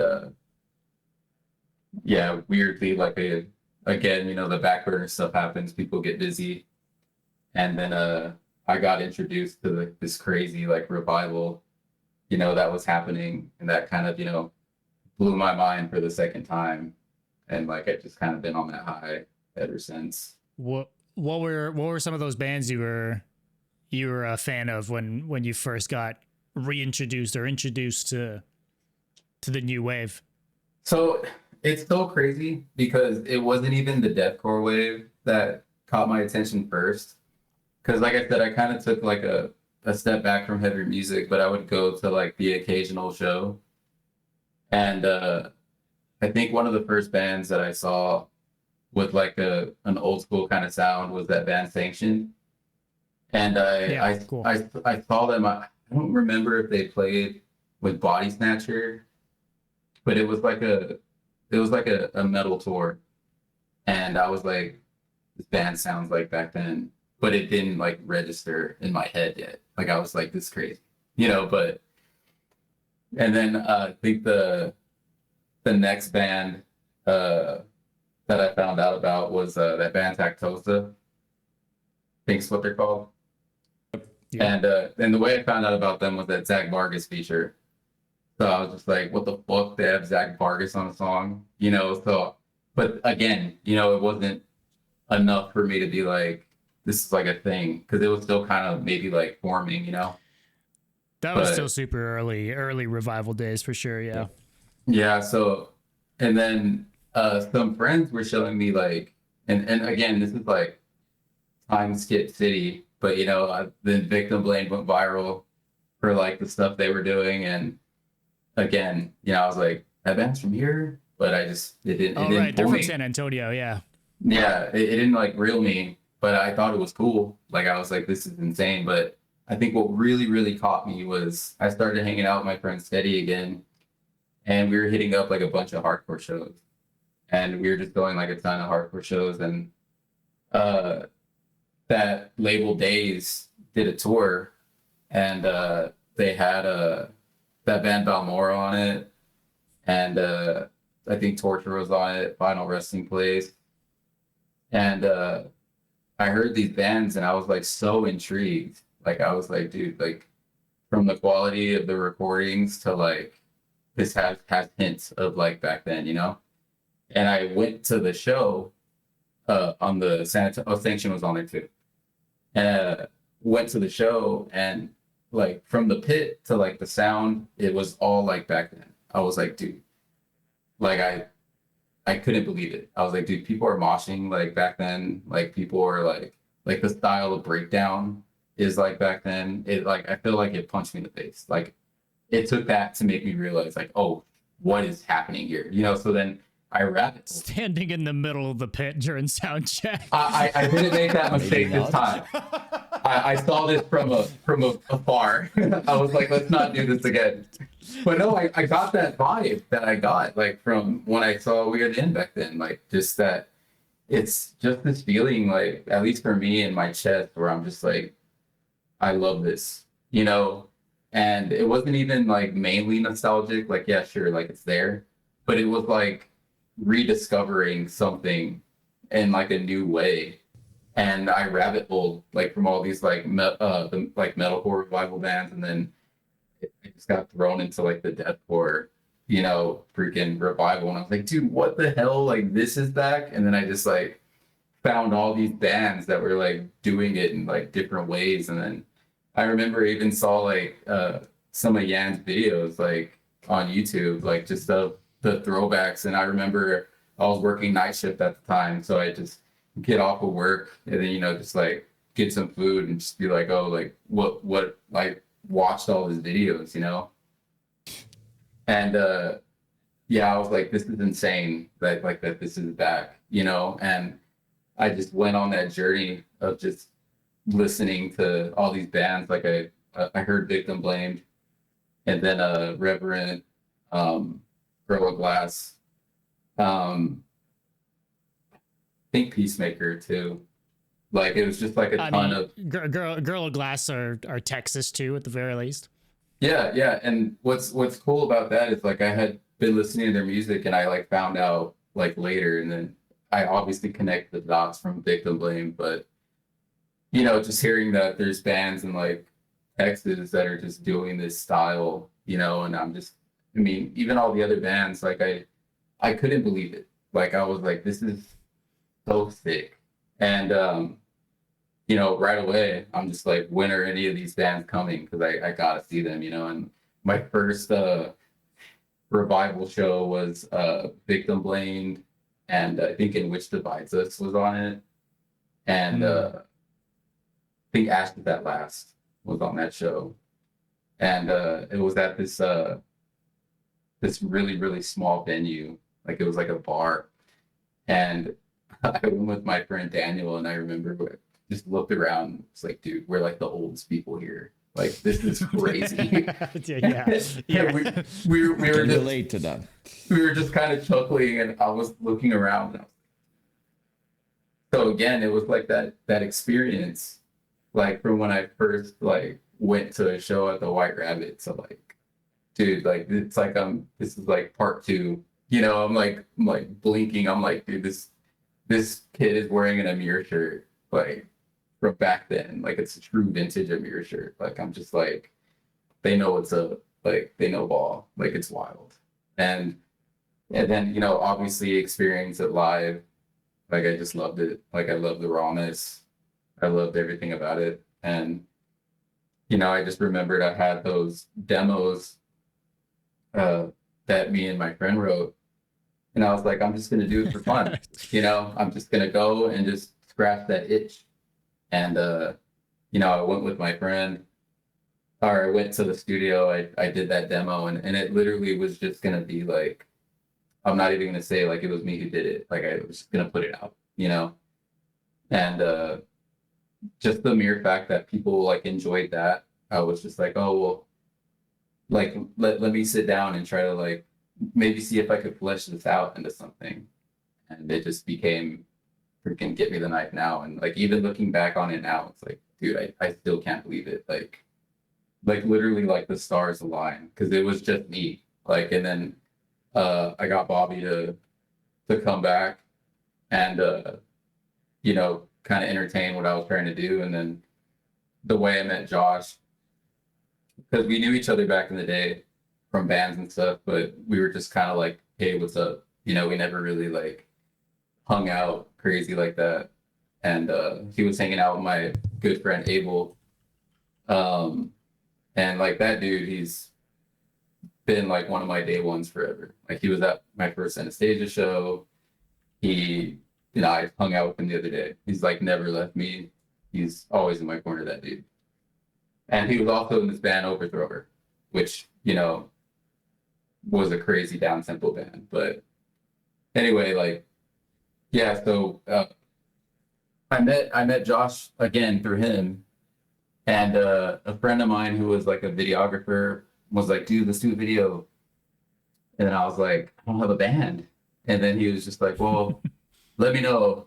So I'm like, all right. So then I was like, well, I can ask Josh if he'd just be a stand-in. Like, he looks cool, you know? So I asked him, I was like, hey, like, would you mind just like miming in this video? You know, just, you know, for the sake of doing the video. And he's like, yeah, like, sure, just let me know. I was like, okay. So then I was like, here's the stuff, by the way. Like, and I sent him the demo, and then he randomly just like sends me an idea, like a 10-second idea. He's like, hey, I wrote this, like, let me know what you think. And I heard it and I was just like, I mean, he gets it, like it's like deathcore material, you know? And I was just like, no, this is cool, dude. Like, we should hang out and you know, talk. So we ended up hanging out. And he's like, so what do you need? Like, what would you need my help with? And I was like, well, I'm actually like booking studio time to write new songs like this. And it was just going to be like me and Corey. And I was like, I mean, you're more than welcome to come, like if you want, you know? And he was just like, yeah, like, I don't know if he was just like, he wanted to do it already, but he was just kind of like, I'm gonna be like, you know, but I was just like, dude, I want to work with you. You're cool, but it's up to you, you know. So then finally he said, I was like, we met up again later, and I was just like, another day, and I was like, I mean, dude, like, I know you got like another band or whatever, but if you want to work with me, like, I think it'd be cool. You know, I think you're cool. Like, we instantly hit it off. Like, we have like the same humor, and it was like a match. But I was just like, why the fuck didn't we hang out back then? Like, I know we had like different, you know, we had different parts in the scene, but like, he's just the coolest guy. And you know, he ended up joining it, and I was like, all right, we're going to the studio tomorrow. And he was like, okay, fuck. Like, he didn't like prepare for anything. I was like, yeah, you're coming to cook. So then like he shows up to the studio, and like instantly, you know, we start bouncing ideas back and forth. And I think Bobby was sending demos, and that's how we wrote Your Demise, was kind of like passing the guitar around. And then I hit up Gabe, like, dude, I want you to be part of this. Like, you're like my boy. Like, it'd be cool to like work together, you know?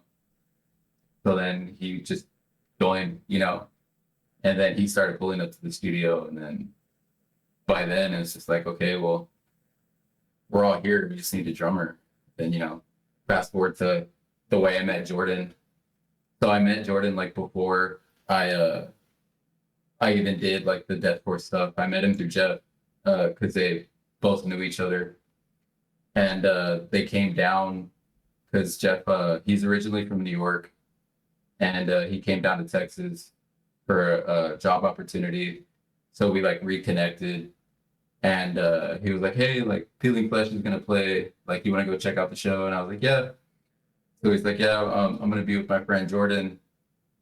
So I met Jordan through Jeff, and like, you know, he's a super cool guy. Never thought in the moment like we'd be in a band together, you know, and deathcore music wasn't even in my head yet, you know. But you know, he was a cool guy. We hung out, and then you know, once it came time when we wrote this new music, I was kind of like, yeah, like I found out like he was in Dark Sermon, and I was like, this dude's like a death metal drummer for real. Like, I'm gonna send him like my music, you know, and in my head I'm just like, I'm pretty sure he's gonna hear it and just be like, nah, like I could be in like some crazy death metal band, you know. And yeah, I mean, I just sent him the music, and I just like had my fingers crossed. And then like right away he sent me this like GIF. I think it was just like a Power Rangers or something, like puts the hand on the other Power Rangers, like, it's go time. And I'm just like, what? Like, you like this? And he's just like, yes, like, I want to do this. And I'm like, wow, like, this is insane, you know? So then, yeah, it's just been us, like, since then. And all these dudes, freaking awesome to work with. Have you met the dudes in Kitty Went Missing and Rocket Launcher? Because they're from San Antonio. Yeah, so we've been fortunate enough to actually be able to play like multiple shows with them. So cool. Yeah, so when I first saw them, I think the first time I saw them, I think Gorilla Glass played here, and it was with I think Amulet was on it, and I think In Which Divides Again was on it, and yeah, Katie Went Missing played. And it was dope because they did the Guy's Most Wanted cover at the show, and I thought that was like the craziest thing too, because obviously, like, you know, We're the End was like one of my favorite bands, and yeah, I didn't talk to them at that moment yet, but once we started like playing shows and stuff like that, we had I think our first show, Rocket Launcher was on it. So I had talked to Jay like a little bit like on Instagram and stuff like that, and we, you know, just shot the shit with music.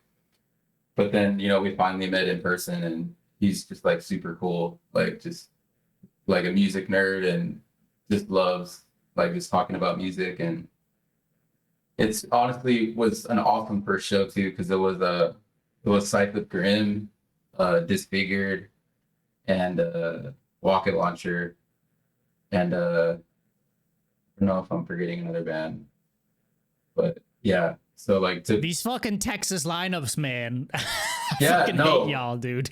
We were, yeah, like it was an awesome show, and like for that to be our first show was like really cool, like because, you know, those are the bands that like I really like, you know, and it's awesome to like meet them and like, you know, just play like with those bands. But they're all really cool dudes, and, you know, just to be able to see like these new bands like in any of these settings is like really awesome to me. Like I love it. Like I love these like DIY shows, you know, they're just so like the energy is just unmatched. Really cool. I've got a bone to pick with San Antonio. I know people people who live in San Antonio seem to be very prideful about San Antonio, but I'll say it. One of my only experiences in San Antonio is playing the fucking Corova. Yeah.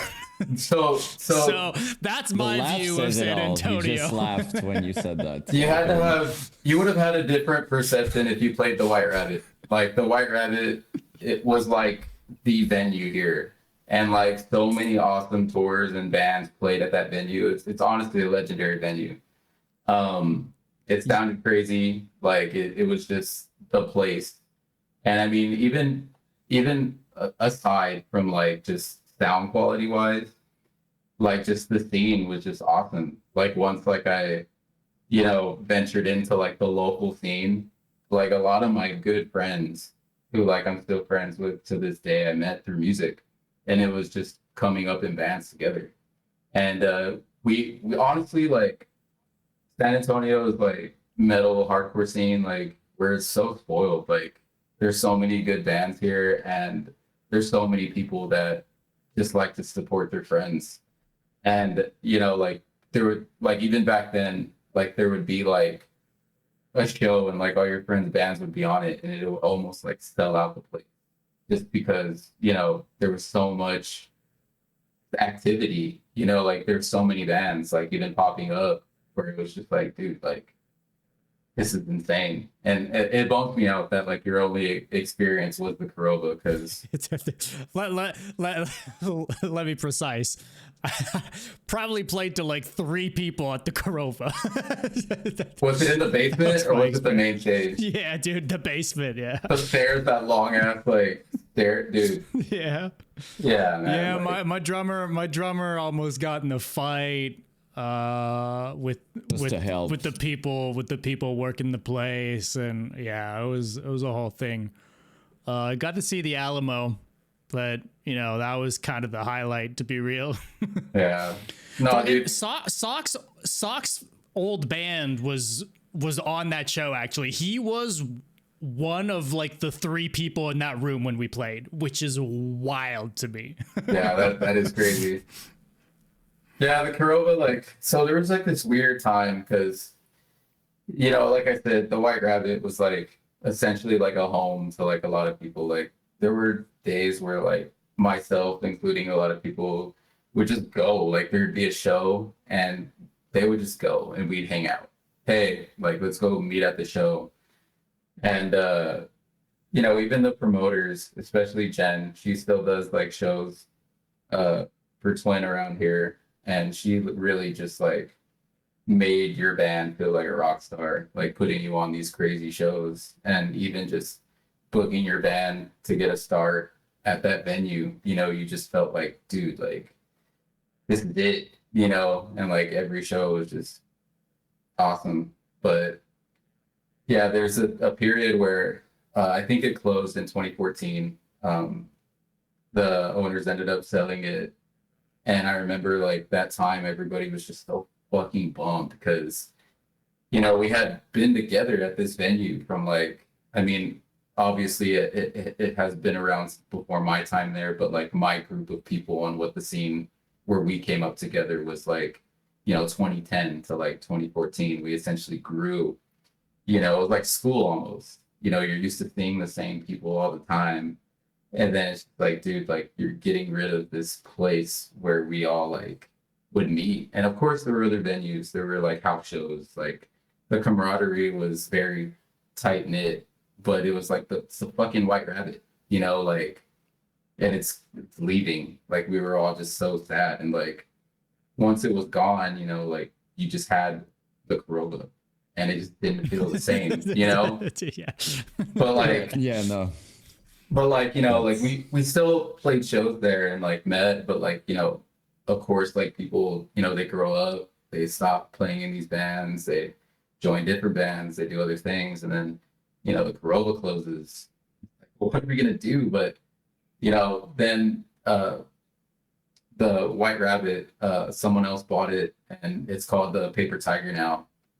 So it's it's still there. And I mean, like it's always going to be the Rabbit, even though it's Paper Tiger, but it's just so cool to just be able to still go to shows there under a different name. Because I remember when they first started, I don't think they were going to do like local shows or like, let alone metal shows. It was a lot of like rap artists or like just other acts. But once they finally started, going that route, it's just there's a lot of cool shows that go there, and like, you know, occasionally, you know, people from the scene will go to go to those shows, and, you know, like, we'll reconnect. But it's just like a different era now, like from when we were younger. And then there was like, you know, the scene where like Upon a Burning Body, you know, blew up. Like they were like my OGs, you know. It's just like these are like the people, you know, that now like we're like the unks, and then it's like you're the OG now.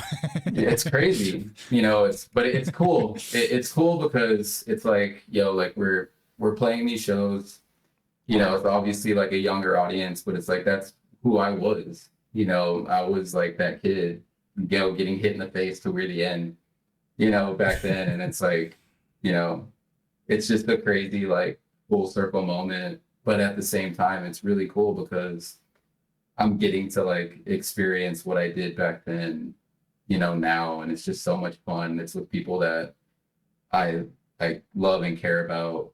And, you know, to reconnect with old friends and make new ones is just awesome. Like, as like on the nose and corny as that sounds, it's like the truth. I love it. Like, I love every second of it. Every show I play, it's just like, man, like I never thought I'd be in a band like this again. And to be able to like even talk about this with you guys is so sick, you know, because it's just like, you know, it's not every day you get to just like chat about this for a couple of hours with a stranger, you know. Like they'd be like, Deathcore, yeah. It's like, no, like y'all get it. And like everybody obviously is starting to get it. And I just love it. I love this whole thing. It's awesome. It's super full circle too. I mean, all the stories you share, it's like for you, like if we take all the stories we've talked about tonight, it feels like you were often close to like a big opportunity or something like cool happening and stuff like that, and you know, circumstance and life and stuff happened, and now you're here. And you know, first of all, who would have thought in 2025, 26 now we'd be talking about deathcore, and it would be like one of the biggest things in metal. No one knew really, but it's cool because not only is that like it probably feels right for you, at least I hope it does, and it's like now you have the experience and stuff like that, so now you're here, and it must feel probably full circle for you is what I'm getting at. Releasing stuff right now like this. Like it's awesome. Like I'm telling you, like it hasn't been like a negative thought through this whole thing. Like it's just cool. Like, and I'm telling you, like it's just like like I said, random things like from us recording the drums with Cocos. You know, it's just like, dude, I fucking used to watch your drum playthroughs on YouTube, like in my room. You know, and it's like, you lived it. You did this. You were a part of this band that was touring with all of my favorite bands. Cool. You also happen to be one of my favorite bands, and like we're working together. And then like just recently we did a show in Corpus with Katie Went Missing, and Jordan couldn't make it, and Coco's like filled in for us. And I'm just like, dude, like you're playing drums for my band. You know, and it's just like I went from seeing you as like a fucking kid, and like what I was thinking in that moment was, I remember when they released This World Is Ours, they had a CD release show, and I freaking made sure I made that. Like I snuck out of the house.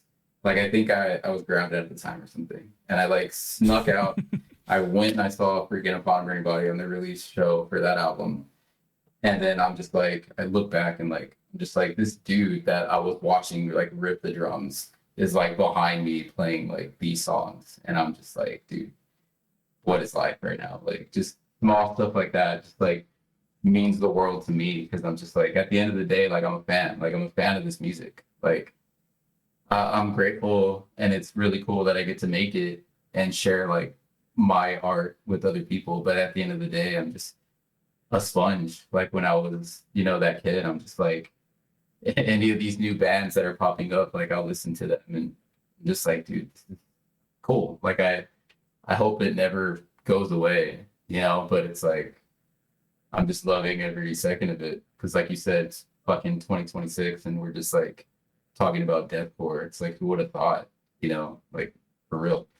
I think it makes you appreciate it even more in that sense, because back then, sure, it felt special, and I think we all kind of knew it was, it was amazing. But at the same time, no, because it's like it was the era, and that's what we were listening to, and whatever, and there was other stuff going. But now that we've seen the deathcore scene as a whole not doing super well per moment, around 2000, you mentioned the beat down era and stuff like that. It was also a time for deathcore that wasn't ideal, with Mitch's passing and stuff like that. So now that we've seen it going away and to see it thriving right now, I feel like I'm speaking for all of us, but it truly feels like we appreciate it more than ever, probably at the moment. It's a different feeling.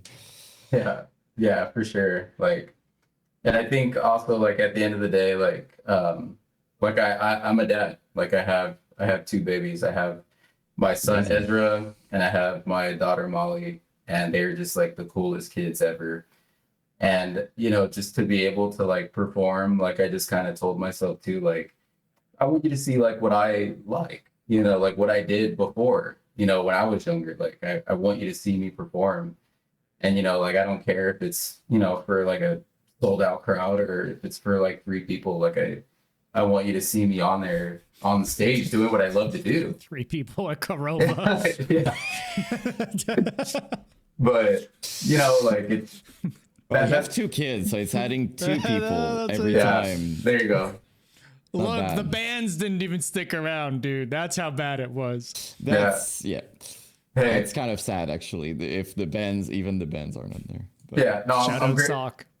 Yeah, but no, I mean, I'm just grateful. I mean, even if the 3 people were my 2 kids and my wife, they're like my biggest supporters. So it's like if they see me up there doing what I love, and they're just like happy to see me happy, and help me do what I got to do what I love, then that's the best thing. I can't ask for anymore.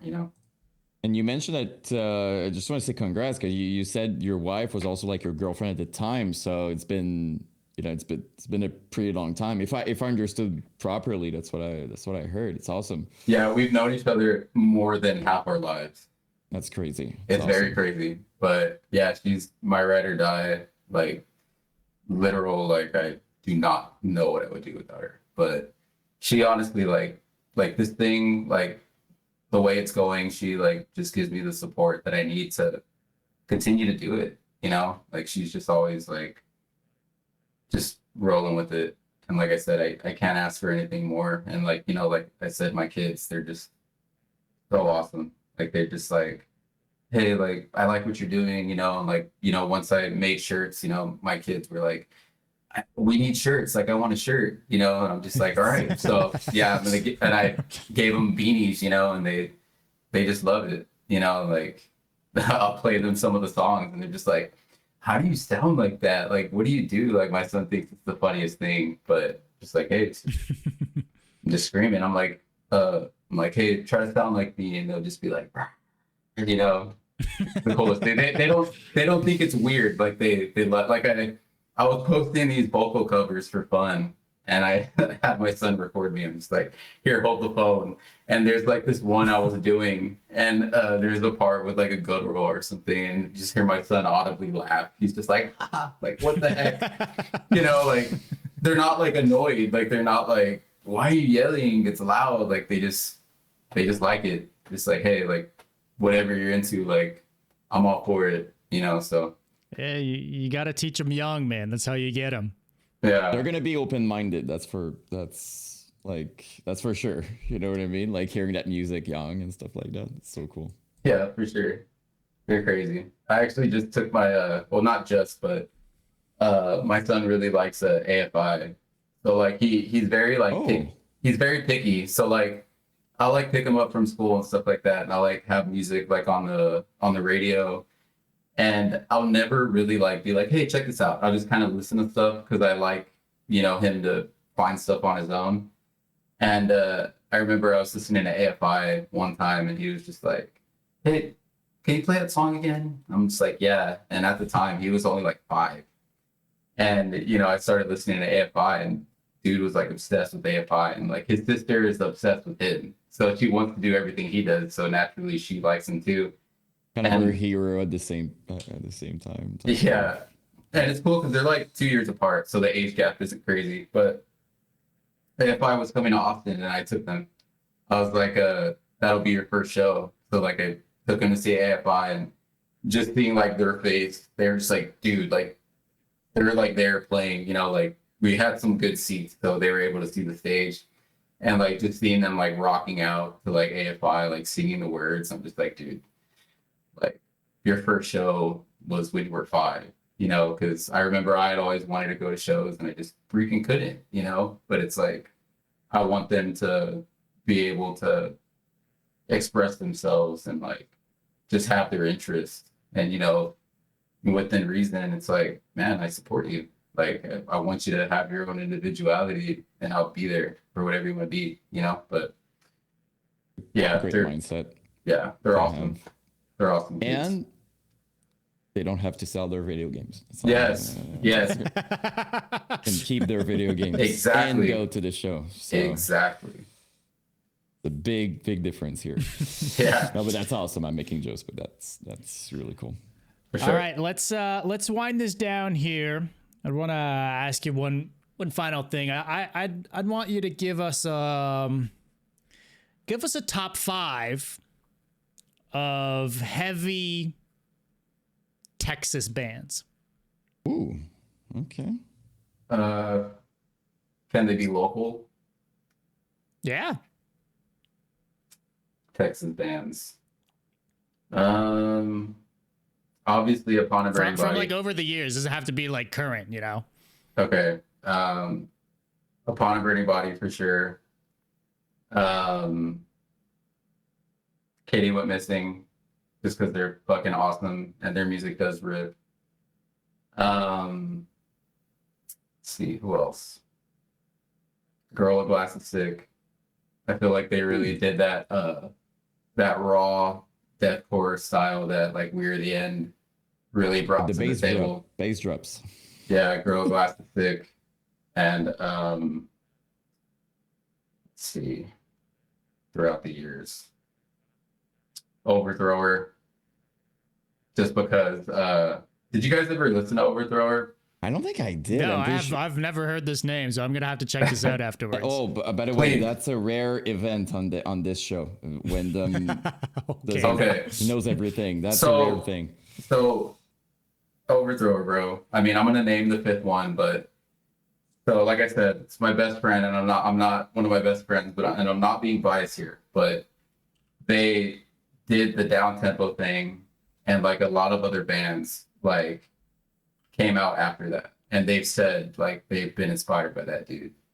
Like I'm Okay. just like, I want to give him his flowers. Like that dude's crazy. He's a pain in my ass, but they were one of the first down tempo bands to kind of like really like kind of blow up a little bit, especially like during that time period. And they took us on our first little tour as Anastasia. We went the West Coast, but, and they're actually writing new music, so be on the lookout for that. Ooh, okay, that's always good news too, when we can find a new band, but then at Yep. the same time they're writing some new music. I'd Yeah. It's like they made one album, 15 years ago, and that's Yeah. just from the.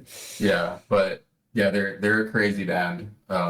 Definitely check it out and be on the lookout. But I'm trying to think of a 5th band. The band can be also, not, as we said, not active or it's a top, just kind of an appreciation thing. Hey, Texas has got more than 4 bands. Come on now. I know, I'm just so bad at on the spot questions too. And right after the interview, by the way, you're gonna be like, "Fuck, I this." am. I know it's gonna happen.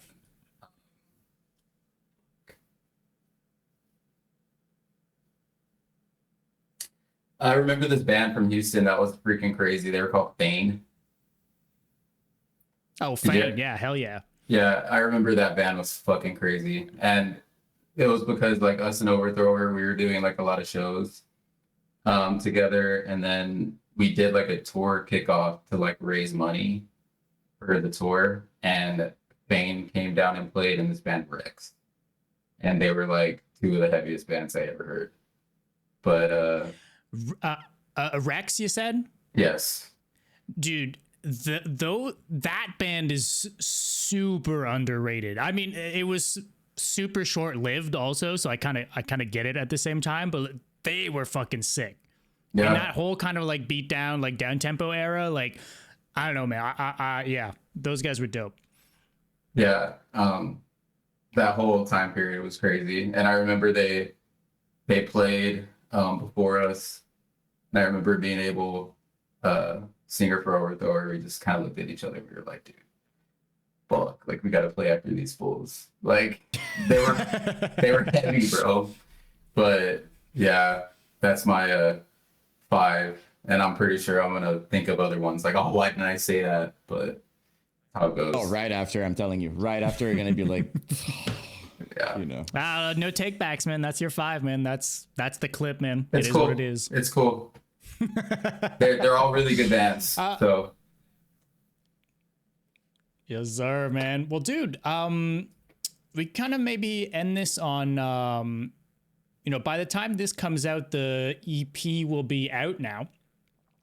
So anyone who's listening, go check out the EP if you haven't already. Fucking rules. But is there anything you can kind of speak to in terms of what's coming for the band, or anything else regarding the record, anything like that? yeah, so we are gonna do physicals. We're gonna kind of let it like breathe on streaming for a while. We're gonna have a stick drop with Paperwing. They're gonna do the CDs, and then we're gonna do some exclusive merch through them. And then after that, we're gonna do some vinyl, which this band hasn't done vinyl yet. So we're gonna be doing vinyl through Silverback, and Oh, hell yeah. they're gonna do the main one, and then we have something special that we're cooking up too. So be on the lookout for that. But yeah, their quality of work is like really awesome. So I'm really excited to work with them. And so aside from those releases, we're actually working on new material already. I think we have like a ton of demos, and we have like 3 of them already pre-productioned out. So we're hoping to have some new material out and ready like throughout the year. So we're just gonna keep cooking, and hopefully do a tour like later on in the year for sure, because we really want to start playing out of town. But yeah, we're just going with the flow, putting out music for everybody, and just seeing where it goes. Awesome. I'm fucking stoked, man. I'm Oh, yeah. I'm curious to see what the EP does for you guys, because you guys had a considerable amount of hype, I think, just around the demos already, and it was just demos. It was just a few songs, right? But I feel like this EP is a bit of a different beast, and I really fuck with it. I'm eager to see what it does for you guys, because I don't know. I think it's fucking awesome. In the whole kind of revival wave right now, it's some of my favorite stuff that we've heard in a while. So I'm excited for people to get their hands on it, man. Thank you. I really appreciate it. And again, thanks for having me on here. This is my first podcast ever. Like, I've never had like a interview or anything, so it was pretty surreal. Thank you. But again, I'm a big fan of what you guys do and what you guys are doing for the scene. It's really awesome. And to like just be like a little brick in this awesome house that you guys are helping craft, and everybody, all the supporters and these bands, is awesome, and I'll never forget it. And I just want to say thanks, and just please keep doing what you are doing. Like, keep spreading the word, and keep sharing this awesome genre with everybody, because fucking deathcore rules, and the world needs to know that and accept it already. It's fucking awesome. So Thanks to you, man. Thanks for the kind words. And I didn't want to interrupt earlier, but you mentioned watching my stuff. It means a lot too. Thank you for watching me ruin the English language for hours. That's really kind. Thank you. No, it's awesome. Like, even somehow, like, if there's some of my friends in here or people that are just tuning in, like watch Yan's stuff. Like the dedication he does, like the deep dives. It's a lot of work, it's awesome. It's very entertaining, and it does help to know like this lore on what like the previous bands crafted for people like us, to rip them off. It's just cool. Yeah, thank you. Someday I'm gonna make a video about Demolisher, by the way. It's one of my early goals that I still didn't make. So someday. Yeah, because we didn't touch on that really, but Yan and I are both massive Demolisher fans, and have been. So yes. we at least see eye to eye on that one. Oh yeah. Yes. Please do. The world needs to know, like, even if they don't, like, I don't care if it's a 4-minute video about, well, now we have a part today that we heard about their story. So yeah, for sure. I'm going to build it slowly. So. Oh yeah. All right, man. Well, dude, we will be keeping in touch. Oh yeah. And, because would love to have you back on to do some more stuff, whether it's another episode like this or whatever you guys are putting out music and stuff. Keep us in the loop. We'll be here for you guys. And yeah, man, I appreciate the talk, man. For sure. Thank you again, and awesome meeting you guys. Hey man, likewise. Thank you. Likewise, man. We'll talk soon, Keep man. in touch. Later, y'all. If you made it to the end of this episode, thank you for watching. And hey, while you're here, hit that subscribe or follow button and a review. If you're watching or listening on a podcast platform, it would mean the world, and it helps out more than you know. A big thank you as well to all of our supporters over on Patreon and on Twitch. New episodes every week, links to our Patreon, Discord, and socials in the description. We'll see you soon. We're out.